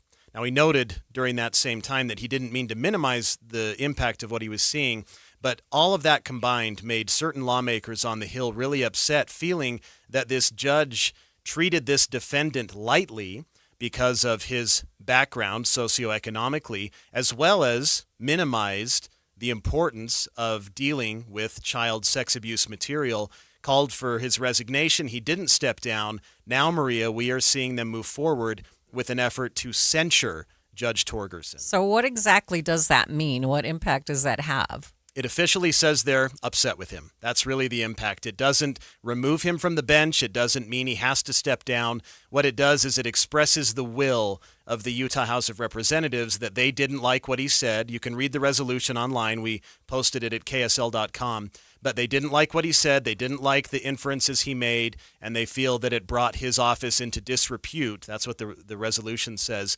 And so it passed out of a House committee today, and it's set to be voted on by the full House of Representatives. And if it passes, which it is expected to, this will only be the second time in very far back history that the legislature, and particularly the House, has ever censured anybody. So have the courts said anything, or has the judge said anything? We've heard nothing from the courts or from the judge about the censure. Now, after KSL aired this initial report about Torgerson, because we've been following it for nearly a year, the courts were very critical of KSL. They essentially said we left out important facts, and they also suggested that the judge followed the plea agreement in the decision that he made to sentence this defendant to no additional jail time and no fine, and that the prosecutor had agreed to that. However, we checked the court documents, and you can do the same. The court documents clearly specified that the prosecutor had the right to argue for prison time, which is exactly what happened. And so it is not accurate to say that the judge followed this plea agreement to the letter. In fact, the prosecutor felt these crimes were so heinous that this defendant really needed to spend some time in prison to show adequate restitution for what he had done. All right. More on Channel 5 tonight? Yeah, well, not tonight on Channel 5. We covered it, or actually, I didn't tell the truth, 4:30. Yes, we covered it last night on Channel 5, and then 4:30 today on KSL 5 News. We'll talk more about that. But Maria, really tomorrow we'll cover the debate and we'll cover the vote on this censure and see what lawmakers up in the House have to say, because I'm really interested to hear what they have to say on the floor as they decide whether or not to use their power, very rarely, to censure a sitting public official. All right. Thank you so much, Daniel. Thanks, Maria. We'll watch for your report. And that is Daniel Woodruff, KSL 5 TV reporter. Eye on the Hill, let's continue our coverage by looking at one bill which poses a unique question or questions. Should the voters of Utah be able to overturn Supreme Court decisions? I want to hear what you think. Just text me your thoughts at 57500. We are talking about this today because of a proposal on Utah's Capitol Hill which would allow voters to undo judicial decisions. The bill is sponsored by State Representative Matt McPherson. The lawmaker says the bill is essentially dead this session, but the idea has prompted a rather interesting conversation on the separation of powers. Representative McPherson says the idea behind this bill came from a Utah Supreme Court ruling last year on the rights of voters to do initiatives. That ruling was related to redistricting. KSL's Don Brinkerhoff caught up with the representative at the Capitol today as he ran between meetings. So essentially the Supreme Court ruled last year that the alter and reform clause of the Utah Constitution meant that the people can alter and reform their government and in the way they see fit, and that the legislature, that branch of government, doesn't have power to essentially change that or stop that by amending or repealing bills that they pass via referendum or via an initiative. I just wanted to make it clear that under that Supreme Court definition, then the people's alter and reform powers shouldn't be able to be stopped by the Supreme Court either. So this bill would essentially have made it so that if any legislation was passed either by the legislature or by the people directly through an initiative, and the Supreme Court would find that language in that bill to be somehow unconstitutional, then it would go back to the people via referendum, and they could overturn the Supreme Court's decision. That seems to be in line with what the Supreme Court has stated. And so that was the purpose of the bill, is to hold it up to the Supreme Court like a mirror and say, Is this what you meant by your interpretation? Because it seems to be that's what you mean. He didn't say whether or not he would try to run the bill again at a different time. I think the better solution to this always has been and will be an amendment to the Utah Constitution that makes it clear on what legislative authority is and means and power, and what the initiative and referendum process means, and ensure that the courts stay in their own lane, the legislature stays in their own lane. I think that we're going to see something like that probably end up on the ballot in November, and we will see if that is passed, because I think that would be the appropriate solution. But if not, maybe. And that is State Representative Matt McPherson talking with KSL News Radio's Don Brinkerhoff about a proposal that would allow voters to overturn decisions by the state Supreme Court. So I asked what you think, and one of our texters saying, no, absolutely not. Voters should not be able to overturn decisions by the state. Thank you so much for your text today. Midday continues in just 60 seconds. Are your investments in the right accounts? What's best, traditional or Roth? Are you receiving all available tax deductions? Are you paying as little in tax as you can? These are all questions you can't afford to get wrong. Hi, I'm Jeff Jr., founder of Trajan Wealth, and in many cases, it's not what you make, but it's what you keep that makes the real difference. Trajan Wealth and Trajan Tax work closely together exclusively. No more guessing about whether you should do a Roth conversion, or if maxing out your 401k is really the best option. Our nationally recognized fiduciary advisors and CPA team work in tandem to make sure your tax strategy works with your investment strategy. We'll even do your tax preparation. One team, one strategy. Isn't it time for a second opinion? Call Trajan today, 801-207-9900. That's 801-207-9900. Trajan Wealth, an SEC-registered investment advisor. Additional services through Trajan Estate and Trajan Tax. Additional disclosures and accreditation at TrajanWealth.com. High five! Up top! Dave's company just got the 5-year price lock guarantee from Comcast Business. Yeah! It's 5 years of gig speed internet, advanced security, and a great rate that won't change. All from the company with 99.9% network reliability. Heck yeah! He hasn't given this many high fives since Deborah brought in her famous banana bread. Yes! The Comcast Business 5-year price lock guarantee. Powering 5 years of savings, powering possibilities. And it's hurting, but I am not stopping. Woo! For a limited time, now through March 29th, switch to Comcast Business to lock in your rate for 5 years and get a $500 prepaid card on a qualifying gig bundle. Or ask how to get started with 150 megabit internet and Security Edge for $59.99 a month for 12 months with a 2-year agreement. Don't wait. Call today. Restrictions apply. New customers only. 1-year contract required for guaranteed rate. Paperless billing and automatic payments with bank account required. 5-year pricing applies to monthly service charge excluding taxes and fees. For many service members, leaving the military also means navigating a complicated system of benefits and paperwork. A new bipartisan bill backed by Utah Senator John Curtis is aiming to make the transition easier. When service members prepare to leave active duty, they're introduced to the benefits available to them, but understanding how to access them can be confusing.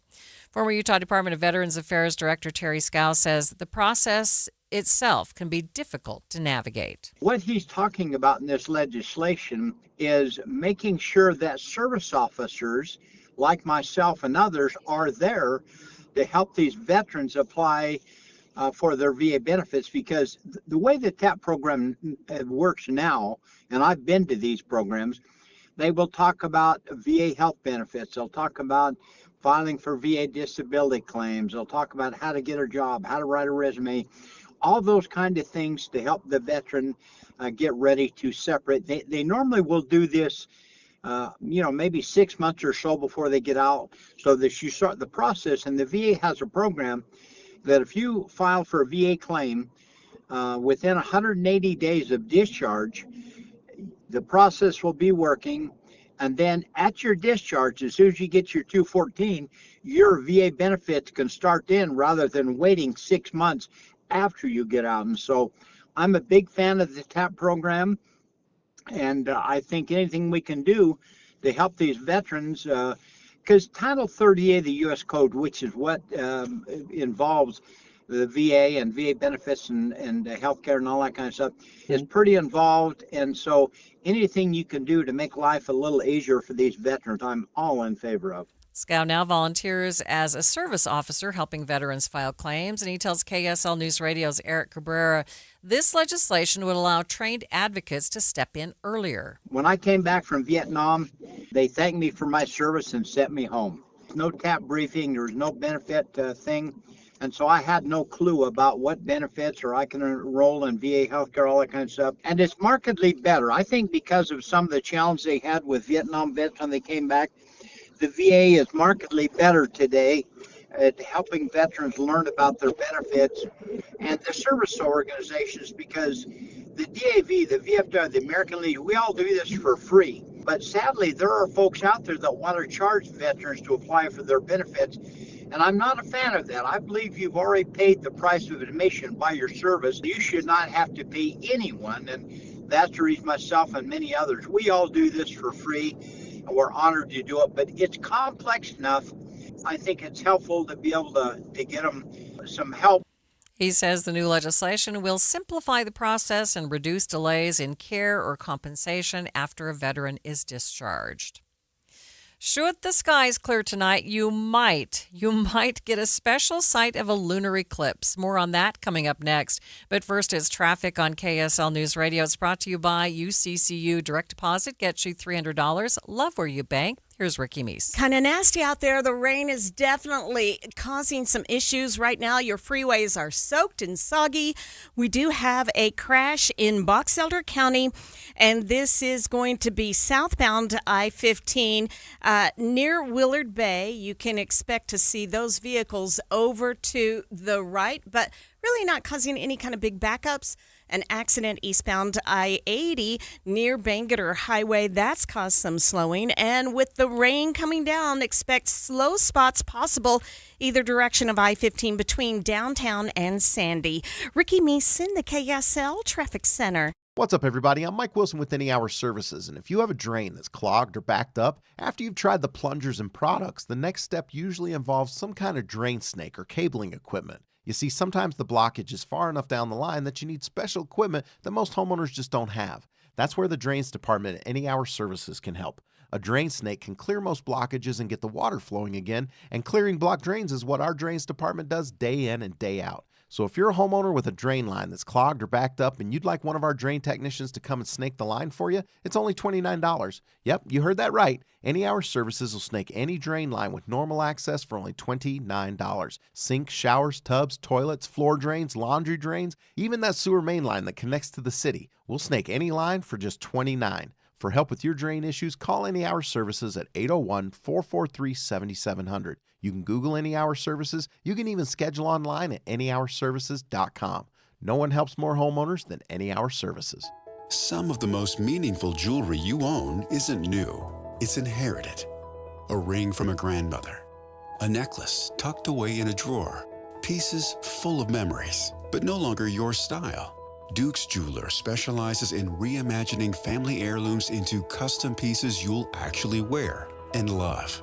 Duke's on-site jewelers and designers work with you one-on-one to honor the original story while creating something fresh, modern, and uniquely yours. From resetting diamonds into new engagement rings to transforming multiple heirloom pieces into one stunning design, every project is crafted with care, precision, and intention.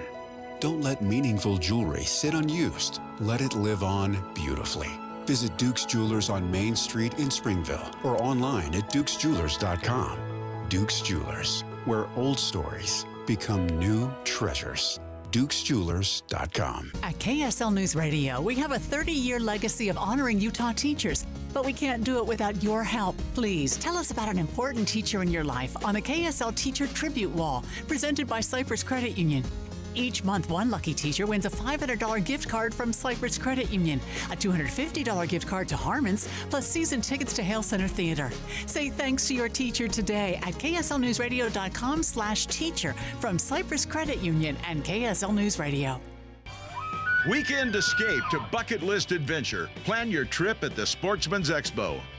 This is the region's greatest selection of outdoor travel. Utah, the West, Alaska to Mexico, Canada to South Africa. Outfitters, guides, lodges, and destinations. Your chance to meet the experts who'll make your trip unforgettable. Your life outdoors, March 12th through 15th at Mountain America Expo Center in Sandy. More info at sportsexpos.com. Wesley is a truck driver. I drive a truck, and I love what I do. A truck driver with IRS troubles. They told me I owed them $43,000. It got really bad.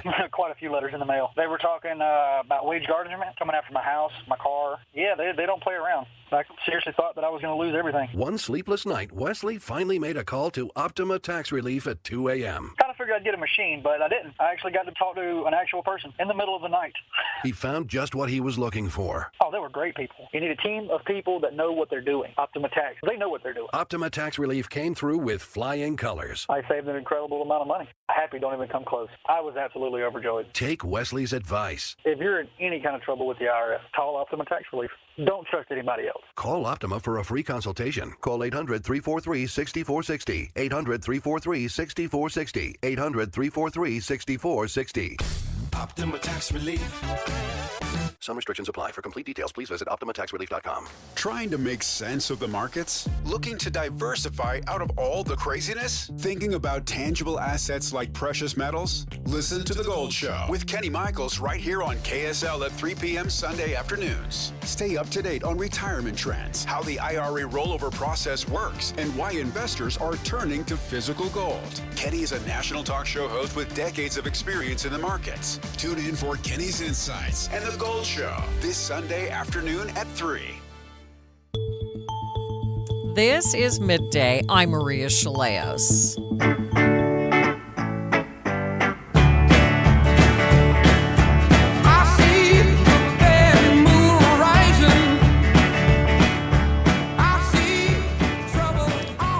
Sun and the moon are expected to put on a show for us early tomorrow morning, weather permitting. Looking outside right now, I don't know. We should be able to see a total eclipse of the moon, but NASA's Solar System Ambassador to Utah, Patrick Wiggins, says we're going to have to get up awfully early to enjoy it. Well, provided the weather cooperates, and that's always the big if, we've got a total eclipse of the moon coming up early, and I accentuate the early, on Tuesday morning, the 3rd of March, when, basically the moon will possibly disappear. We never know ahead of time what the moon looks like during a total eclipse. It could disappear entirely. It could be yellow. It could be copper. But my favorite is the blood red moon. Oh. So what is our best chance? What are the hours? You said early in the morning. Give us a rundown of when our best opportunity is to actually see the eclipse. Well, if you want to just wait and set your alarm till you only are up long enough to see the total phase, that starts a few minutes after 4. But the actual eclipse starts a couple hours before that. But, for the diehards that really want to see just total, it runs from 4:04 to 5:03. And it'll be in our southwestern sky. So try to get to a place away from city light pollution. Those of us that are really serious about this go out to the West Desert. But you'll be able to see it from in a city. It just tends to wipe out some of the colors of the eclipse. Mm-hmm. Are there some watch parties or anything happening? No, at that time of the morning, there are a few unofficial groups that will head out, but nothing organized. The evening ones, the local astronomy club tries to do something, but no. 5 o'clock in the morning, most people, I hate to admit it, they're just going to stay in bed. Boo. So remind us how rare it is for us to see a lunar eclipse. A lunar eclipse, actually, we had one in March of this year. It was cloudy, but some of us drove to Wendover and we could see it from there. So lunar eclipses happen fairly frequently. It's just a matter of if you're on the right side of the planet to see it. And, of course, if the weather cooperates. We've got a partial lunar coming up later this year, but the next total visible from our side of the planet, basically Utah, is 2029. So, it'll be a while before the next total is visible from Utah. You mentioned that you never know exactly what the eclipse is going to look like. Why is that? Well, and I can remember specifically 2 total eclipses of the moon that I saw many years ago where I knew the moon was there, but it was literally it was gone. There was just no way to see it. Now, usually, however, some light does leak around the sides of the Earth. And, of course, that's what's causing the eclipse. We've got the Earth getting in the way of the light coming from the sun hitting the moon. So every now and then we get some light that leaks around the side, and that goes down onto the moon. And it's the color of that light which is actually dependent on the color of our atmosphere, if you think about it. So I've seen yellow eclipses. I've seen the golden ones. But again, the red ones are really the great ones. And that's just dependent on how much pollution is in Earth's atmosphere to make the red light go down onto the moon. Patrick, why are most of us fascinated with looking up at the skies? I think it's just because there's something weird happening. Anytime something out of the ordinary happens, it tends to grab people's attention. And of course, in the case of the lunar eclipse, we know it's coming, so we can actually go out and look. I can only imagine what people centuries ago that had no idea that this was coming, and then suddenly to go out and see the moon, or even worse, the sun disappearing, just must have been terrifying. But today, it's cause for a party. Head for the West Desert and party on, dude. Okay, again, the show, if the weather clears, will start officially just before 2 a.m. Wiggins says totality will peak at 4:35, end at 5:03 as the moon begins to move out of the dark part of Earth's shadow. Fingers crossed. Yeah. Skies clear up. Tim Hughes is in again today for Jeff Kaplan. I would otherwise complain about the clouds that would block our opportunity to see an eclipse, but so hard to complain about the weather right in now. the current situation where we need the rain, I'll take the clouds and the rain actually over the eclipse for one night anyway. Okay, will we take bad moon rising? Yeah! Let me get a little plug in here. I was just telling you off the air, Becky and I stayed a couple of nights ago up in Huntsville, Utah at the Compass Rose Lodge. You had no idea this. I had no idea. My guess is a lot of people don't. They have their own observatory at this, and it's perfectly positioned at this small boutique hotel in Huntsville. If you're interested in going up and looking through the telescope, go check it out. Okay. KSL FM Midvale. KSL Salt Lake City. From the KSL Common Spirit Health Studios, this is KSL News Radio. Utah's news, traffic, and weather station. It is 3 o'clock at KSL News Radio, and in for Jeff Kaplan on a rainy Monday. I'm Tim Hughes. Let's see what the temperatures are right now with the rain showers. 43 degrees. Our top story this hour, military strikes are escalating in the Middle East this afternoon. Speaking publicly about it for the first time today, President Trump said the U.S. operation against Iran will continue for several more weeks, if not longer. We warned Iran not to make any attempt to rebuild at a different location because they were unable to use the ones that we so powerfully blew up. But they ignored those warnings and refused to cease their pursuit of nuclear weapons. As tensions rise overseas, the impact isn't just felt on the battlefield, but here at home, too. KSL News Radio's Eric Cabrera spoke with a Utah veteran about what moments like this mean for military families. Eric? Tim, for Kimberly Chotto, an Air Force veteran who served more than a decade, headlines about conflict don't feel distant. They feel personal. No matter how many years you have in the military, there is just a level of uncertainty when you're watching news unfold and figuring out what your role. Does that mean I'm deploying? Does that mean I'm working longer hours at, the installation I'm located at? Does that mean like additional stressors on my family? She says that uncertainty doesn't just affect those in uniform. It reaches spouses, kids, and support networks here at home. She says in times like this, leaning on community both on and off base becomes essential. Live, Eric Cabrera, KSL News Radio. U.S. embassies, meantime, all over the Middle East have been ordered to shelter. In Kuwait, 6 American service members were killed after an Iranian strike there. ABC's Matt Rivers is in Jordan, where the U.S. Embassy has been temporarily evacuated. What we see up here are missiles flying in the westerly direction headed toward Israel. We've seen interceptors going up and exploding, some of them on their way. We've seen Jordanian fighter jets circling the city here all day long, hearing them, seeing them both. So what we're seeing here in Jordan really is a microcosm of what we're seeing across all those countries. The State Department has issued an alert to U.S. civilians worldwide.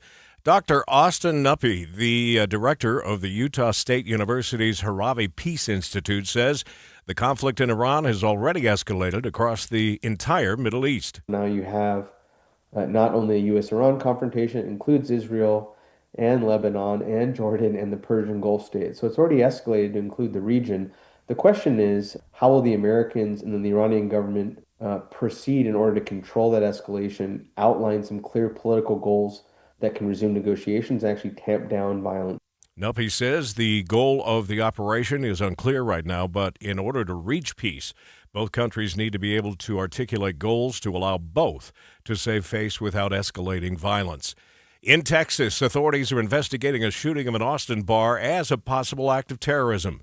Police there say the gunman was wearing clothing that referenced Allah and Iran.